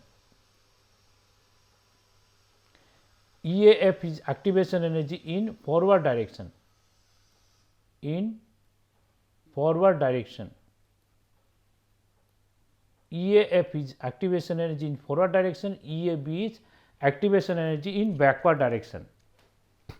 तो ई ए बी को क्या बोलेंगे हम लोग? ई टी एच माइनस ई ए ई पी, माने energy of product. Activation energy forward को क्या बोलेंगे? E T H minus energy of reactant, E R लिख देते हैं, ठीक है। तो ये एक्टिवेशन एनर्जी फॉरवर्ड, यहाँ पे लिख दो एक्टिवेशन एनर्जी फॉरवर्ड, ये हो गया एक्टिवेशन एनर्जी बैकवर्ड। और डेल्टा एच एक होता है एंथैल्पी चेंज ऑफ रिएक्शन, जो थर्मोकेमिस्ट्री में पढ़े, एंथैल्पी चेंज ऑफ रिएक्शन। तो एंथैल्पी चेंज ऑफ रिएक्शन क्या होता है? हाँ, तो EP average enthalpy of product and average enthalpy energy of reactant, EP minus ER कर देते हैं। तो इसका ईपी ईआर से कम है, तो कम होने से delta H less than zero आएगा। तो यहाँ पे लेस देन जीरो, यहाँ पे ईपी ज़्यादा है तो delta H greater than zero आएगा यहाँ पे। तो यहाँ पे delta H greater than zero आएगा, तो ये हो गया एंडोथर्मिक रिएक्शन का एग्जाम्पल। ये हो गया एक्सोथर्मिक रिएक्शन। ठीक है, तो ये एक्सोथर्मिक रिएक्शन का ग्राफ। हाँ, तो यहाँ पे देखो ईपी माइनस ईआर होगा एंथैल्पी चेंज ऑफ रिएक्शन। तो EP minus ER enthalpy change of reaction, और यहाँ ये वैल्यू इतना होगा, डेल्टा एच इतना होगा। ठीक है, यहाँ पे डेल्टा एच होगा, ये वैल्यू, ये जो डिफरेंस है ये है होगा डेल्टा एच। अब ये डेल्टा एच को हम ऐसे भी लिख सकते हैं, ये डेल्टा एच को ये फॉरवर्ड माइनस ये बैकवर्ड, क्योंकि यहाँ पे इतना वैल्यू, ये जो x है, ये y है, ये है z। तो यहाँ पे देखो x is equal to z minus y आ रहा है कि नहीं, z माइनस वाई आ रहा है कि नहीं, x is equal to z minus y आ रहा है कि नहीं, ये z x plus y equal to z. तो हम क्या बोलेंगे, हम बोलेंगे ये फॉरवर्ड माइनस ये backward is equal to delta H. तो delta H is equal to ये फॉरवर्ड माइनस ये बैकवर्ड, मतलब activation energy forward minus activation energy backward is equal to enthalpy change of reaction. ठीक है, तो जो रिएक्शन होता है उसको इस ग्राफ से हम एक्सप्लेन कर सकते हैं कि रिएक्शन रिएक्टेंट का एनर्जी जब तक थ्रेशोल्ड में नहीं पहुंचता है वो प्रोडक्ट नहीं देगा। तो कुछ केसेस में रिएक्टेंट का एनर्जी थ्रेशोल्ड में पहुंच ही गया है तो प्रोडक्ट दे देगा। अब सोडियम को पानी में डाल दो, ठीक है, सोडियम को पानी में डालने से रिएक्शन हो जाएगा, एक्सोथर्मिक रिएक्शन होगा। जो मैजिशियन बोलते हैं ना, पानी में आग निकल रहा है,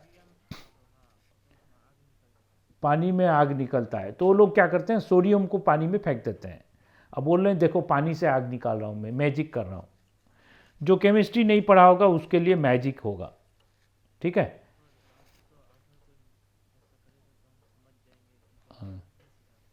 हाँ, तो मैक्सिमम जो भी मैजिक करता है तो उसमें 3-4 चीज़ का वो मिक्स करता है।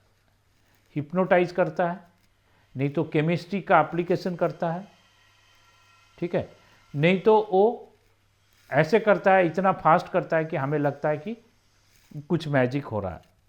तो मैक्सिमम मैजिकल रिएक्शन से केमिकल रिएक्शन का रिलेशन है। तो यहाँ पे देखो, तो रिएक्टेंट मॉलिक्यूल जब कोलाइड करेगा उसका एनर्जी बढ़ जाएगा। तो जब कॉलिजन इफेक्टिव कॉलिजन होगा उसका एनर्जी थ्रेशोल्ड या उससे ज़्यादा हो जाएगा। जब ज़्यादा होगा तो ये जो एनर्जी ऑफ एक्टिवेशन को क्रॉस कर लेगा, एनर्जी ऑफ एक्टिवेशन को क्रॉस कर लिया तो प्रोडक्ट आ जाएगा। तो ऐसे करके प्रोडक्ट आता है। अगर रिवर्सिबल रिएक्शन है तो प्रोडक्ट फिर वापस रिएक्टेंट में जा सकता है। तो ऐसे करके रिएक्टेंट प्रोडक्ट में चेंज हो सकता है, प्रोडक्ट रिएक्टेंट में चेंज हो सकता है।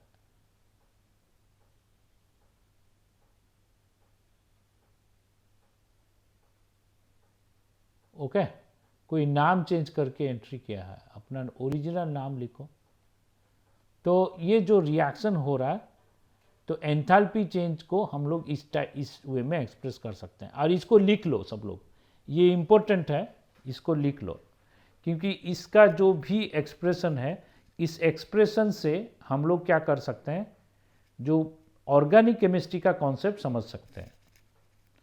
तो ये लिख लो सब लोग, अगर हो गया है तो बोलो, फिर आगे बढ़ेंगे।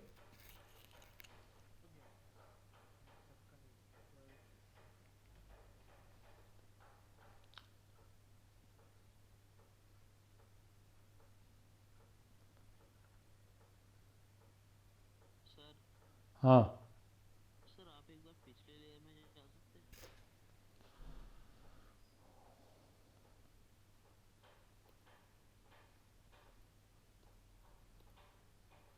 ये वाला। हाँ सर, एक मिनट सर।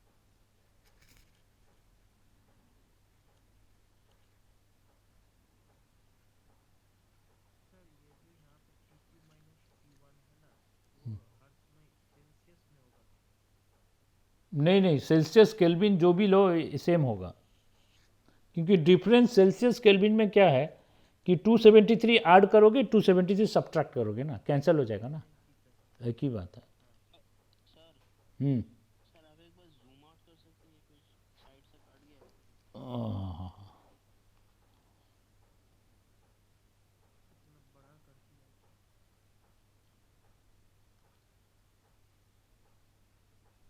हाँ सर, ओके।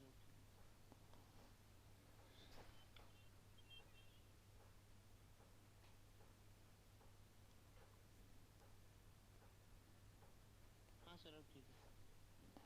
तो अभी नेक्स्ट पेज, हो गया सर। ये भी हो गया ये पेज। हाँ सर।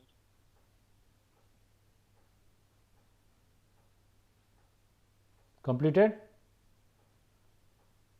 Yes sir. तो अभी हम जाते हैं वहाँ पे जहाँ पे मटेरियल है। तो ये जो है इसको उसी जो जो चीज़ मैंने बताया वही चीज़ में एक्सप्लेन किया है, इसको पढ़ लो बस। तो ये दूसरा थ्योरी में ये बताया कि रिएक्शन होता है, इसके लिए एक्टिवेशन एनर्जी चाहिए। और ये क्या बोलता है कि delta H is activation energy forward minus backward. In the above diagram forward reaction is exothermic, तो बैकवर्ड रिएक्शन इज एंडोथर्मिक, ऐसे होगा। तो minimum activation energy for forward reaction any endothermic will be zero, minimum activation energy for backward reaction endothermic will be equal to delta H. तो मतलब ये जो difference delta H बोल रहा है, ठीक है, greater the height of the energy barrier greater will be energy of activation and more slower will be the reaction, ठीक है।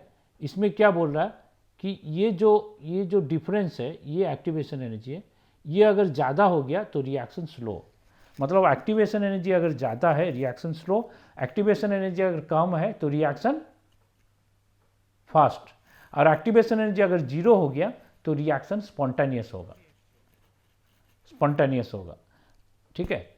एक्टिवेशन एनर्जी अगर ज़्यादा है, सर एक क्वेश्चन पूछूं? हाँ, H2O हम्म, H2O लिक्विड से H2O गैस हो रहा है, वहाँ पर एक डेल क्यू का वैल्यू दिया है, तो वहाँ पर पूछ रहा है कि क्या ऑप्शन होगा वहाँ पर, मतलब वो एक जेई का क्वेश्चन है, जेई एडवांस 2014 का।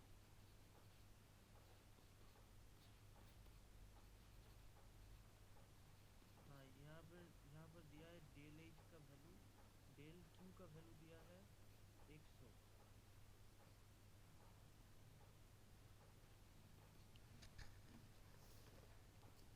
100 क्या यूनिट, यूनिट यूनिट जेनेट, वो जो बालाजी का बुक है ना उसमें लास्ट सीन था ये, मैं याद करके देखता हूँ। तो क्वेश्चन मेरे को व्हाट्सएप में भेज दो कॉमन ग्रुप में, मैं सॉल्व कर दूंगा, हाँ ठीक है। ठीक है सर, तो क्लास के बाद हाँ, भेज क्लास के बाद भेज दो, मैं सॉल्व करके भेज दूंगा। ठीक। तो इसके बाद ये बोला है कि अगर थ्रेशोल्ड एनर्जी ज़्यादा है तो रिएक्शन स्लो है, थ्रेशोल्ड सॉरी एक्टिवेशन एनर्जी अगर ज़्यादा है रिएक्शन स्लो है, एक्टिवेशन एनर्जी अगर कम है तो रिएक्शन फास्ट है, ठीक है।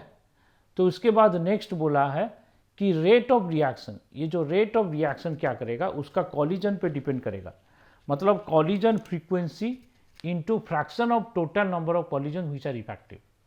मतलब बोला है कि रेट ऑफ रिएक्शन जो है कॉलिजन फ्रीक्वेंसी और फ्रैक्शन ऑफ टोटल कॉलिजन पे डिपेंड करेगा। समझ में आया कि नहीं?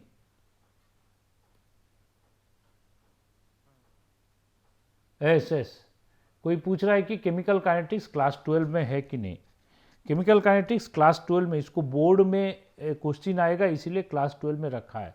ये एक इम्पोर्टेंट टॉपिक है, 11th क्लास का सिलेबस में नहीं है, लेकिन हम लोग इसलिए पढ़ा रहे हैं कि केमिकल काइनेटिक्स ऑर्गेनिक केमिस्ट्री से पहले मालूम होना चाहिए, नहीं तो ऑर्गेनिक केमिस्ट्री ठीक से नहीं समझ में आएगा। ओके, ऑर्गेनिक में जो इसका एप्लीकेशन है। इनका, हम्म हाँ उसको बेंजीन के पार्ट में एक इसका एप्लीकेशन है काइनेटिक्स। हम्म तो रेट क्या है? हाँ, तो कॉलिजन से, हाँ सही है, कॉलिजन से उसका रिएक्शन होता है। तो कॉलिजन फ्रीक्वेंसी जो है, collision frequency means number of collisions पर यूनिट टाइम पर यूनिट वॉल्यूम। तो कॉलिजन फ्रीक्वेंसी, अगर टोटल कॉलिजन है, टोटल कॉलिजन प्रोडक्ट नहीं देगा। अगर टोटल कॉलिजन प्रोडक्ट नहीं देगा, उससे कुछ ही फ्रैक्शन ही प्रोडक्ट देगा। तो जो फ्रैक्शन प्रोडक्ट देगा तो उसी से रिएक्शन होगा। उस तो रेट ऑफ रिएक्शन को बताया collision frequency into fraction of total number of collisions which is effective, correct. तो ये फ्रैक्शन उसमें मल्टीप्लाई करने से रेट ऑफ रिएक्शन आएगा। ये नहीं जान सकते, ये प्योरली थियोरटिकल है, ठीक है। मतलब ऐसे कैसे जान सकते हैं कि कितना कॉलिजन इफेक्टिव? हाँ, वो आरएनएस इक्वेशन यूज करके जान सकते हैं वो चीज़। ये तो थ्योरी से बताया, उसके बाद आरएनएस अपना फॉर्मूला दिए, आरएनएस थ्योरी, ठीक है। तो आरएनएस थ्योरी पढ़ने के लिए हमें एक चीज़ जानना है, ट्रांजिशन स्टेट थ्योरी। ये आरएनएस थ्योरी उसके बाद यहाँ पे लिखा नहीं है, तो मैं बता रहा हूँ ट्रांजिशन स्टेट थ्योरी। तो नेक्स्ट मैं ब्लैक बोर्ड में चलता हूँ, तो यहाँ पे लिखो ट्रांजिशन स्टेट थ्योरी। नेक्स्ट लिखो ट्रांजिशन स्टेट थ्योरी, ठीक है। तो हमें कैसे पता चलेगा कितना फ्रैक्शन रिएक्ट करेगा, उसके लिए हमें ये थ्योरी जानना है, ठीक है।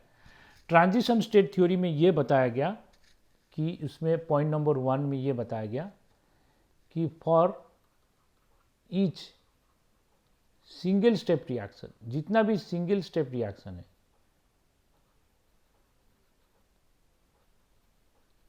Reaction, there exist a transition state, there exists a transition state between reactant and product, between reactants and products, okay. तो रिएक्टेंट और प्रोडक्ट के बीच में एक ट्रांजिशन स्टेट होता है, यहाँ इन दोनों का बीच में एक स्टेट आता है जिसको बोलते हैं transition state, which is also known as activated complex, which is also known as activated complex, okay. तो हर रिएक्टेंट प्रोडक्ट के बीच में एक स्टेट आता है जिसको बोलते हैं ट्रांजिशन स्टेट। उस स्टेट में होता क्या है, इन ट्रांजिशन स्टेट को मैं टीएस लिख रहा हूं, ओके। ट्रांजिशन स्टेट को टीएस लिख रहा हूं। In transition state bond breaking and bond forming process occurs, bond breaking bond forming process occurs. तो ट्रांजिशन स्टेट में इधर बॉन्ड ब्रेक होगा या बॉन्ड फॉर्म होगा या दोनों हो सकता है, इधर और बोथ। समझ में आया कि नहीं? ट्रांजिशन स्टेट में क्या होगा, बॉन्ड ब्रेक होगा या फॉर्म होगा या दोनों हो सकता है एक साथ, ठीक है। तो ट्रांजिशन स्टेट, केमिकल रिएक्शन क्या होता है, chemical reaction is nothing but breaking and forming bond, ठीक है।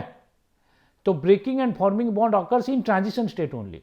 तो रिएक्टेंट प्रोडक्ट के बीच में एक ट्रांजिशन स्टेट आता है, ये इस थ्योरी में बताया गया। और क्या बताया गया, फॉर एवरी केमिकल रिएक्शन, कोई भी केमिकल रिएक्शन के लिए, every chemical reaction the reactants must cross over the two type of barriers, must cross over the two types of barriers, ठीक है। तो ये बताया गया कि रिएक्टेंट प्रोडक्ट देने के लिए 2 बैरियर क्रॉस करना है, ठीक है। मतलब तुम लोग आईआईटी में एडमिशन करना चाहते हो तो उसमें तुम्हारे लिए 2 बैरियर है, 2 बैरियर क्रॉस करना है। क्या बैरियर है? एक बैरियर है JEE Mains JEE advance clear करो, दूसरा बैरियर है बोर्ड में 65% मार्क्स लाना है कि नहीं। तो जेई मेंस क्लियर करके जेई एडवांस में रैंक लाना है, एक बैरियर है। दूसरा बैरियर है 65% मार्क्स लाना है। दोनों बैरियर होने से ही प्रोडक्ट आएगा, नहीं तो नहीं आएगा। इसमें भी बोला है कि 75 कर दिए, पार्डन, अभी 75 कर दिए।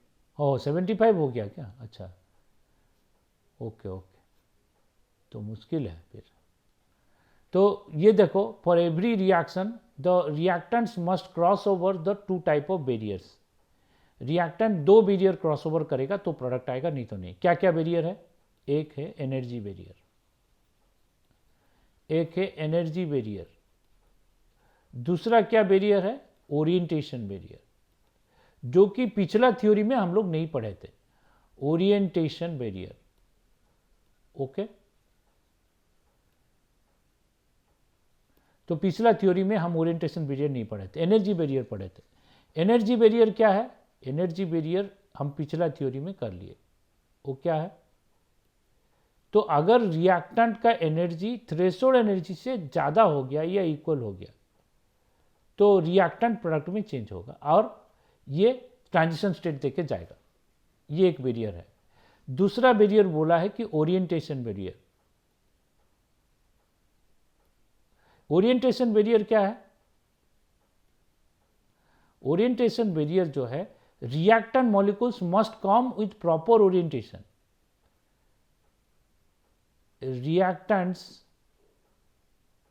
reactants molecules should come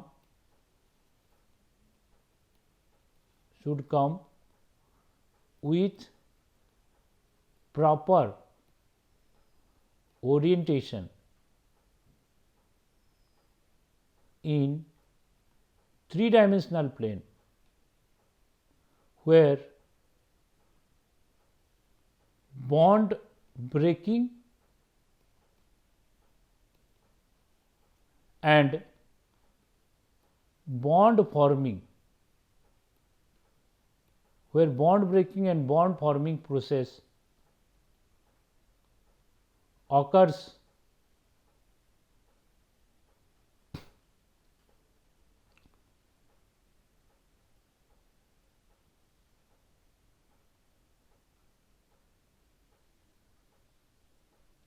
smoothly. मतलब easily bond breaking bond forming process हो सकता है। तो उस पर्टिकुलर ओरिएंटेशन में वो लोग एडजस्ट होंगे। अगर होंगे तो ओरिएंटेशन प्रॉपर होगा और उस बैरियर, उस टाइप का जो ओरिएंटेशन रहेगा वही प्रोडक्ट देगा। तो इसको समझने के लिए फिर नेक्स्ट पेज में जाना पड़ेगा। यहां तक लिख लिए तो बोलो। तो ओरिएंटेशन बैरियर मतलब रिएक्टेंट नहीं होगा। एक तो थ्योरी से, केमिस्ट्री में बहुत थ्योरी है।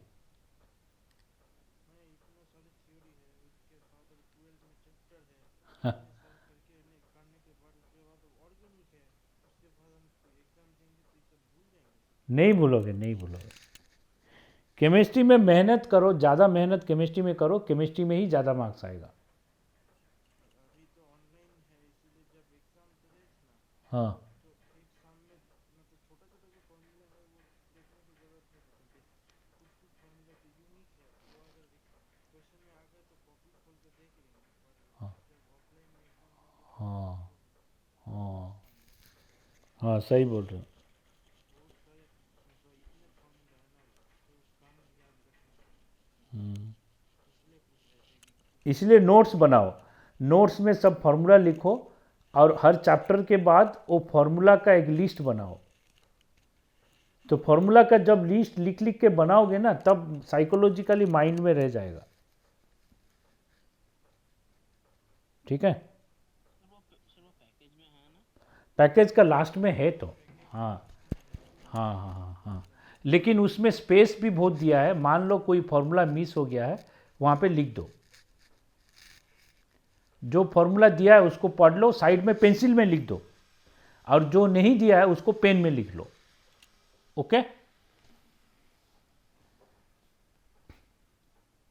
थोड़ा मेहनत करो, तुम लोग अच्छा कॉलेज में निकल जाओगे। फिर कैंपस सिलेक्शन हो रहा, अभी मालूम है, अभी आईआईटी कानपुर में कैंपस हुआ, हाईएस्ट पैकेज 1.67 करोड़ मिला है। तो एक स्टूडेंट 21 ईयर्स का एक स्टूडेंट अगर इतना पैकेज का सैलरी लेगा, तुम्हारा पापा का भी इतना सैलरी नहीं होगा। तुम लोग 21 ईयर्स में इतना अगर अर्निंग करोगे, तुम्हारा पेरेंट्स का भी उतना सैलरी नहीं होगा, किसी का भी नहीं होगा, मैं आई एम श्योर। है क्या किसी का? हाँ, कोई बिजनेस कर रहा हो। अरे जो बिजनेस करेगा वो आईआईटी का तैयारी नहीं करेगा वो आईआईटी का तैयारी नहीं करेगा। हाँ हाँ हाँ, वो लोग तैयारी नहीं करेगा आईआईटी का। जो बिजनेस लोग हैं ना, वो लोग जनरल कॉमर्स फॉर्म पढ़ते हैं। वो लोग थोड़ा सा पढ़ाई पढ़ाई करके बस बिजनेस में अपना टाइम इन्वेस्ट करते हैं। तो यही चीज़ है। मेरा एक फ्रेंड था, वो उसका एमबीबीएस सिलेक्शन हो गया था, एडमिशन भी कर लिए, लेकिन उसका फिर विड्रॉ कर लिए। वो बोले 6 साल 7 साल पढ़ाई करेगा, उसके बाद वो लड़की थी, वो बोले वो क्या, फिर उसको तो शादी करना है, उसके लिए लड़का नहीं मिलेगा, तो उसको फिर ड्रॉप करा लिए। तो मैं तो सरप्राइज हो गया, ऐसे कैसे हो सकता है। ठीक है, तो कुछ बिजनेसमैन जो है वो लोग पढ़ाई में स्ट्रांग होने से भी कंटिन्यू नहीं करते हैं। तो जो भी है, आईआईटी का अभी डिमांड बहुत है। तुम लोग मेहनत करो और कोशिश करो, आईआईटी नहीं तो एनआईटी में अच्छा ब्रांच मिल जाए, तो उसके लिए तो मेहनत करना पड़ेगा। तो नेक्स्ट देखो, लास्ट में मैंने क्या बताया, ये ओरिएंटेशन बैरियर। ठीक है, सपोज एक रिएक्शन हम ले रहे हैं, A2 + B2, ये एक रिएक्शन हो रहा है, ये प्रोडक्ट दे रहा है 2AB। ठीक है, तो ये A2 + B2 2AB जो देता है, उसको हम एक्टिवेशन एनर्जी से दिखाएंगे और ट्रांजिशन स्टेट से भी दिखाएंगे। तो A2 मान लो, A2 एक छोटा मॉलिक्यूल है इस टाइप का, B2 जो है बड़ा मॉलिक्यूल है इस टाइप का। ठीक है, तो इसका ओरिएंटेशन मैं दिखा रहा हूँ। एक ओरिएंटेशन ऐसे होगा, तो ये मॉलिक्यूल इसको ऐसे अप्रोच करेगा, ये एक पॉसिबिलिटी है। और एक पॉसिबिलिटी है, मॉलिक्यूल जो है वो ऐसे अप्रोच करेगा एलोंग एक्सिस, ऐसे। और एक पॉसिबिलिटी से मॉलिक्यूल क्या करेगा, ऐसे अप्रोच करेगा। तो ये साइड वाइज कॉलिजन, ये हेड ऑन कॉलिजन, ये एक एक्सिस में आ रहा है, एक साइड वाइज आ रहा। तो 3 टाइप का ओरिएंटेशन मैं दे रहा हूँ। ये ओरिएंटेशन 1 है, ये 2, ये 3। तो ये ओरिएंटेशन में हमें प्रोडक्ट चाहिए क्या है, 2AB, मतलब एक छोटा मॉलिक्यूल होगा, एक बड़ा मॉलिक्यूल होगा। ठीक है, इस टाइप का 2 मॉलिक्यूल बनेगा 2AB। तो किस में 2AB बन सकता है, ज़्यादा चांसेस है किस में बनने का, किस में नहीं बनेगा, बोलो।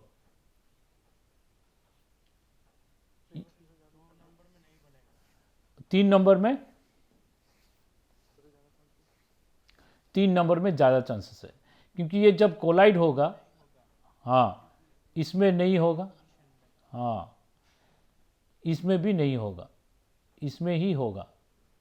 ठीक है, तो ये जो हो रहा है, ये जब ऐसे अप्रोच करेगा, तो इसमें क्या होगा, इन दोनों के बीच में बॉन्ड टूटता रहेगा, ये बॉन्ड टूटता रहेगा। और ये जो बड़ा मॉलिक्यूल है उसके बीच में भी बॉन्ड टूटता रहेगा। तो ये जो 3 नंबर अप्रोच होगा, तो ये इनके बीच में बॉन्ड टूटता रहेगा, तो उसको बोलेंगे हम बॉन्ड ब्रेकिंग।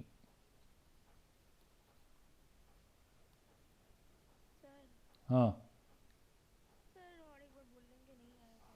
हाँ, मैं बोल रहा हूँ, इसको बोलेंगे बॉन्ड ब्रेकिंग।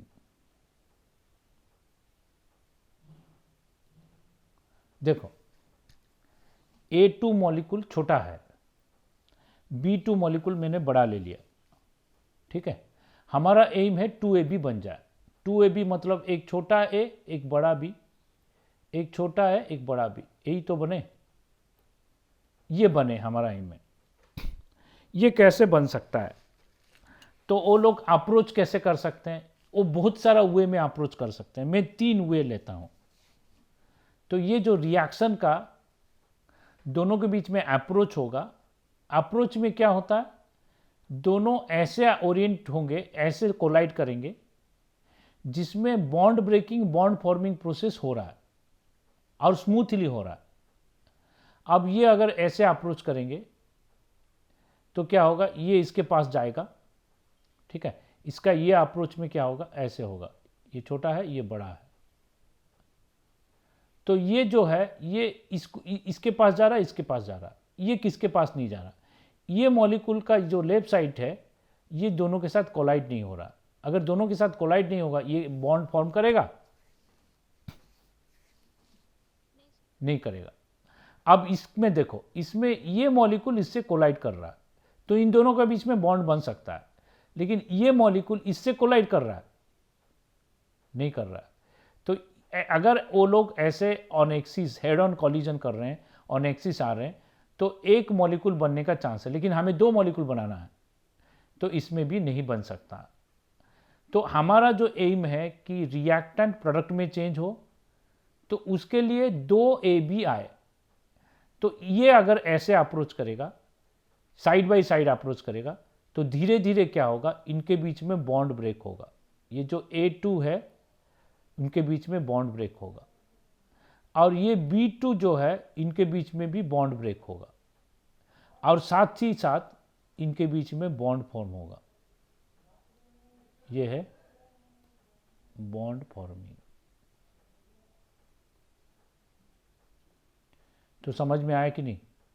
तो अगर ये मॉलिक्यूल कोलाइड होगा तो आराम से बॉन्ड ब्रेकिंग बॉन्ड फॉर्मिंग एक साथ हो सकता है।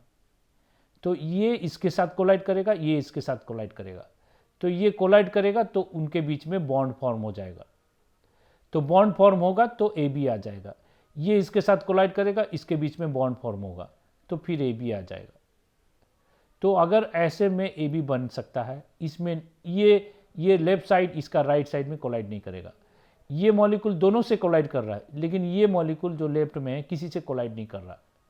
तो क्या 2AB फर्स्ट 2 केस में बनने का चांस है? तो थर्ड में बनने का चांस है। तो बोलेंगे थर्ड में प्रॉपर ओरिएंटेशन।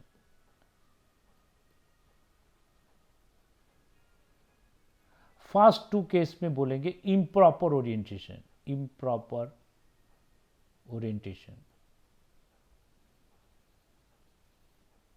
ठीक है। तो मान लो हमारा क्या है, एनर्जी ज़्यादा है लेकिन प्रॉपर ओरिएंटेशन नहीं है, इम्प्रॉपर ओरिएंटेशन है, तो प्रोडक्ट नहीं आएगा। तो सेकेंड बैरियर जो है ओरिएंटेशन बैरियर, अगर एनर्जी ज़्यादा होगा तो भी अगर प्रॉपर ओरिएंटेशन नहीं होगा तो प्रोडक्ट नहीं आएगा। अगर एनर्जी ज़्यादा है, ओरिएंटेशन प्रॉपर है, तभी प्रोडक्ट आएगा। समझ में आया?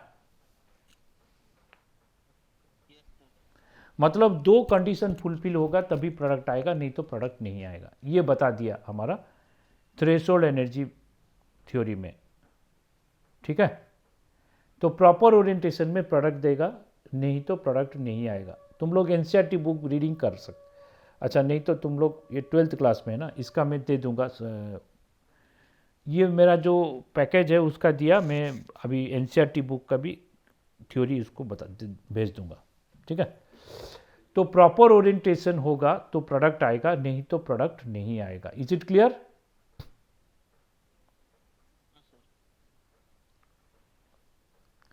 अब देखो, एक काम करो, स्क्रू को तुम लोग कोई भी वुडन वॉल में इंसर्ट किए, स्क्रू को इंसर्ट किए वॉल में, तो हम लोग क्या करते हैं, क्लॉकवाइज रोटेट करते हैं कि एंटी क्लॉकवाइज? क्लॉकवाइज। तुम एंटी क्लॉकवाइज रोटेट करो तो स्क्रू अंदर जाएगा, हाँ, बाहर निकल जाएगा। अब क्या करो, स्क्रू का जो टिप है, मतलब जो इसका स्क्रू का भी हेड एंड टेल है, तुम क्या करो, उसका टेल बाहर रखो, हेड अंदर रखो और उसको प्रेस करो, उसको हैमरिंग करो, अंदर जाएगा? नहीं जाएगा। अच्छा, स्क्रू को तुम लोग उसको रोटेट नहीं कर रहे हो, उसको हैमरिंग कर रहे हो ब्रिक वॉल में, अंदर जाएगा? नहीं जाएगा। मतलब कोई भी नील को अगर हम वॉल में इंसर्ट करना चाहते हैं तो हमें दो चीज़ चाहिए, फोर्स चाहिए, प्रॉपर ओरिएंटेशन चाहिए, है कि नहीं? तो दोनों होगा तभी वो अंदर जाएगा, खाली ओरिएंटेशन में नहीं जाएगा कि खाली एनर्जी से नहीं जाएगा। तो दोनों प्रॉपर होगा तो प्रोडक्ट आएगा। Is it clear? तो ये जो चीज़ बताया गया एक्टिवेशन एनर्जी थ्योरी में। तो फिर मैं नेक्स्ट पेज में जाता हूँ और 5-10 मिनट लगेगा कंप्लीट के लिए। तो नेक्स्ट में ये बताया गया कि हमारा जो भी रेट कांस्टेंट है उसको हम लोग लिख सकते हैं कि is equal to A into, एक मिनट, इसको ये क्यों ऐसे हो गया?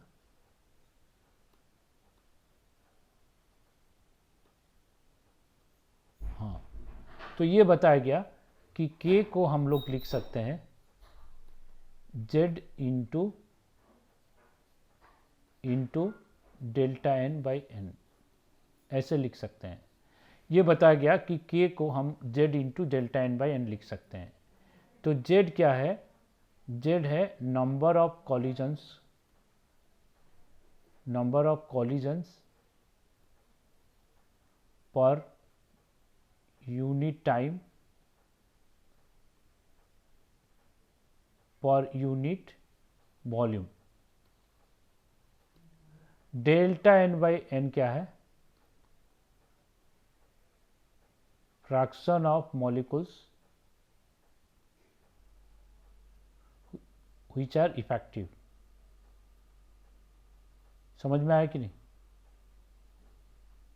मतलब क्या है, जेड को मान लो टोटल मार्क्स, तुम्हारा 600 टोटल मार्क्स था, तुम्हारा 90% मार्क्स आया, ओके, 12th बोर्ड में 90% आया, तो कितना मार्क्स होगा बोलो? 540 आएगा ना। तो क्या करोगे, 600 इंटू 0.9, 600 इंटू 90 बाई 100 तो 0.9 हो गया, 600 इंटू 0.9 कर दिए तो हमारा 540 मार्क्स आया। ठीक है, लेकिन ये बताया गया तुम्हारा 540 मार्क्स है, लेकिन उसको अगर इंटरनेशनल मार्क्स से कंपेयर करेंगे तो उसमें से 10% माइनस होगा। ठीक है, क्योंकि तुम्हारा जो बोर्ड है उसमें इजी क्वेश्चन आता है। तो माने एग्जाम्पल, मैं ऐसे एक रूल है, तो अगर तुम MIT में एडमिशन मिल गया लेकिन वहाँ पे बोला गया कि तुम्हारा जितना मार्क्स है, ठीक है, तुम्हारा जितना मार्क्स है, तुम्हारा 600 मार्क्स था, इसमें तुम्हारा अभी 540, तुम्हारा CBSE बोर्ड दे दिया 540, तो लेकिन इंटरनेशनल बोर्ड जो IB बोर्ड है वो बताया कि तुम्हारा मार्क्स हम नहीं लेंगे, जो भी मार्क्स आया उसका 10% माइनस कर देंगे। तो तुम्हारा मार्क्स कितना होगा बोलो?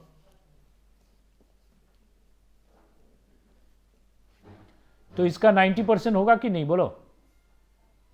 हाँ, तो कितना हो रहा है? 486 हो रहा है। तो मतलब तुम्हारा फाइनल मार्क्स कंसीडर किया गया 486 आउट ऑफ 600, यही होगा। तो वही चीज़ हुआ, तुम्हारा CBSE बोर्ड 90% मार्क्स दिया, लेकिन इंटरनेशनल बोर्ड जब गए और उसका 90% कर दिया, क्योंकि वो उसको मान्यता नहीं दे रहा, वो बोल रहा है कि नहीं नहीं, तुम्हारा इतना मार्क्स ही हम लेंगे फॉर एडमिशन, क्या वेटेज। तो क्या करना है, तो हमारा जो भी कॉलिजन स्टेट थ्योरी से आया था कि हम z into delta N by N लेंगे तो रेट कांस्टेंट आएगा, लेकिन उसमें ओरिएंटेशन बैरियर को ऐड नहीं किया था। अब हम लोग क्या करेंगे, इसमें ओरिएंटेशन बैरियर को ऐड करेंगे, क्योंकि ओरिएंटेशन बैरियर नहीं रहेगा तो प्रोडक्ट नहीं आएगा। ठीक है, तो ओरिएंटेशन बैरियर को ऐड करने के लिए एक फ्रैक्शन मल्टीप्लाई कर दिया, उसको बोलते हैं रो। तो रो इज द फ्रैक्शन फॉर क्या? For orientation barrier. ओके, क्योंकि टोटल कॉलिजन प्रोडक्ट नहीं देगा। जो कॉलिजन इफेक्टिव है वो प्रोडक्ट देगा। वो इफेक्टिव कॉलिजन के लिए क्या क्राइटेरिया है? Energy factor. वो एनर्जी फैक्टर कितना होगा? तो डेल्टा एन बाई एन को हम लिख सकते हैं e to the power minus E A by R T. ठीक है, ये हमारा आया था एक्टिवेशन एनर्जी थ्योरी से। लेकिन अभी क्या बोल दिया कि ये गलत है, तो इसमें हम क्या करेंगे, और एक परसेंटेज बाय 100 रो उसको मल्टीप्लाई करेंगे। तो my e to the power minus E A by are t जो है ये एनर्जी बैरियर, और रो हो गया उसका ओरिएंटेशन बैरियर, और जेड है टोटल, मतलब जेड हो गया 600 मार्क्स, रो हो गया इसका 90%, और e to the power minus E A by are t हो गया इसका 90%। समझ में आया कि नहीं?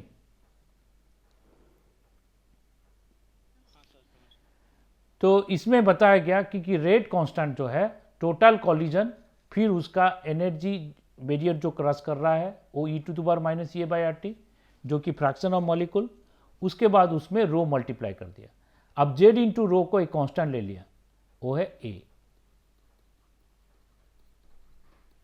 ठीक है, तो k is equal to A E to the power minus E A by are T. इसको बोलते हैं हम लोग आर्हेनियस इक्वेशन। इसको क्या बोलते हैं? Arrhenius equation. तो इसको हम लोग आर्हेनियस इक्वेशन बोलते हैं।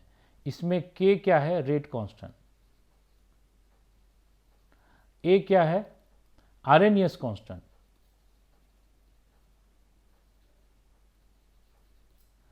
तो इसको भी बोलते हैं प्री एक्सपोनेंशियल फैक्टर।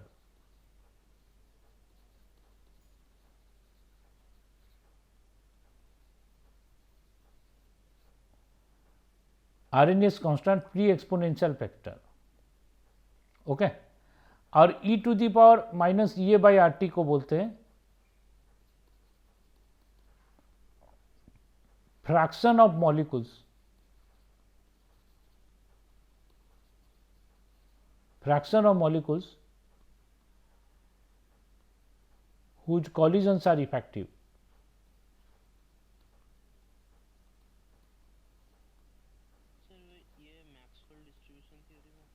हाँ हाँ हाँ हाँ, गैसीय स्टेट में सबको मिक्स कर दिया। तो ये fraction of molecules which collisions are effective, उसको भी बोलते हैं एक्सपोनेंशियल फैक्टर। Exponential factor. ठीक है, तो मतलब रेट कांस्टेंट जो है वो थ्योरी से इस फॉर्मूला से आएगा, और रेट कांस्टेंट जो एक्सपेरिमेंट से हमारा आया वो हम लोग किए, अभी तक किए फर्स्ट ऑर्डर का, वो उससे आएगा। तो थ्योरी एक्सपेरिमेंट इस फॉर्मूला लेने से मैच कर रहा है। तो आरएनएस इक्वेशन थ्योरी से जो आया, एक्सपेरिमेंट से जो हम लेबोरेटरी में करें, तो दोनों मैच, हम लोग ये फॉर्मूला ले रहे हैं। ठीक है, और unit of A is also unit of के। रेट कांस्टेंट का जो यूनिट होगा ए का भी वही यूनिट होगा। ठीक है, और e to the power minus A by are t no unit, उसका कोई यूनिट नहीं है, इसका कोई यूनिट नहीं है। ठीक है, क्लियर है?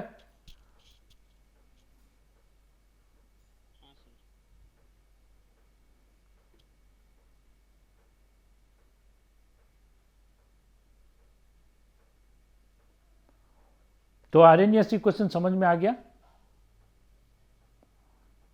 खाली इतना ही याद रखो, k equal to A E to the power minus A by are t. A को प्री एक्सपोनेंशियल फैक्टर बोलते हैं, आरएनएस कांस्टेंट है। ओ ए क्या है? A is equal to z into rho. कोई रिएक्शन का जेड इंटू रो वो कांस्टेंट होता है, उसको आरएनएस कांस्टेंट ले लिए। जेड है टोटल नंबर ऑफ कॉलिजन्स, रो है उसका ओरिएंटेशन बैरियर, ओरिएंटेशन फ्रैक्शन। ठीक है, तो ये आरएनएस कांस्टेंट सही है। अब थोड़ा सा 2 मिनट में हो जाएगा, नेक्स्ट पेज में चल रहा हूँ। तो मैं नहीं तो एक काम करता हूँ, मैं चलता हूँ वो राइटिंग पे, वहाँ पे हमारा हो जाएगा। तो ये हो गया k equal to A E to the power minus A by are T, और इसमें ln लगा देंगे, ln k equal to ln a minus A by are T होगा कि नहीं बोलो। तो इसमें t अगर टेंस टू जीरो होगा, k टेंस टू जीरो होगा। इसमें मैथमेटिकली देखोगे t tends to zero, k tends to zero. When t tends to infinity, k tends to a होगा। तो k और t को अगर ग्राफ में ड्रॉ करोगे, वो एक एक्सपोनेंशियल फंक्शन इस टाइप का आएगा। ठीक है, ये एक एक्सपोनेंशियल फंक्शन इस टाइप का आएगा। कुछ देर के बाद ये k t tends to infinity होगा तो k टेंस टू a होगा। ठीक है, तो ये Arrhenius equation e to the power minus A by are T है, delta N by N fraction of molecules which are effective, which are giving effective collisions. ठीक है, तो अगर हम लॉगारिथम यूज कर देंगे, ये जो है ln को लॉग में चेंज कर देंगे, ln के जगह 2.303 कर दो, तो 2.303 सब में डिवाइड कर दोगे तो फाइनल इक्वेशन आएगा log k equal to log a minus E A by 2.303 R T. ठीक है, क्लियर है।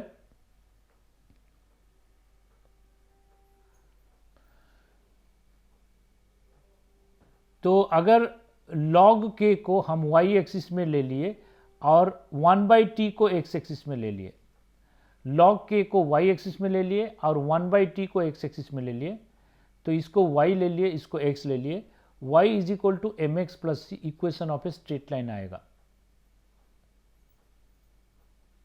आएगा कि नहीं बोलो।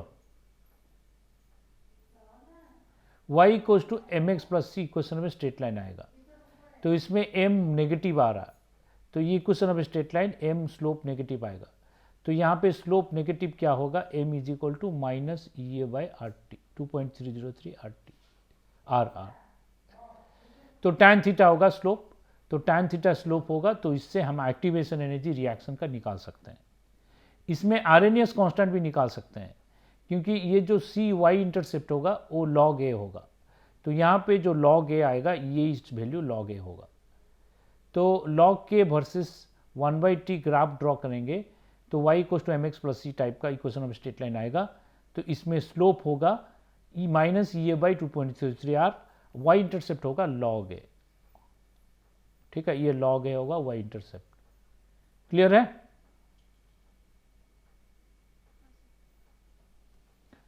तो यहाँ तक रहने दो, उसके बाद फिर हम आगे बढ़ेंगे। आरएनएस इक्वेशन इम्पोर्टेंट है। नेक्स्ट मैं जब क्लास लूँगा तो आरएनएस इक्वेशन का क्वेश्चंस करा देंगे। ठीक है, तो इसका क्वेश्चंस जेई में आता है, मेंस एडवांस सब में आता है, तो ये हम लोग डिस्कस कर लेंगे बाद में। क्लियर है, ओके।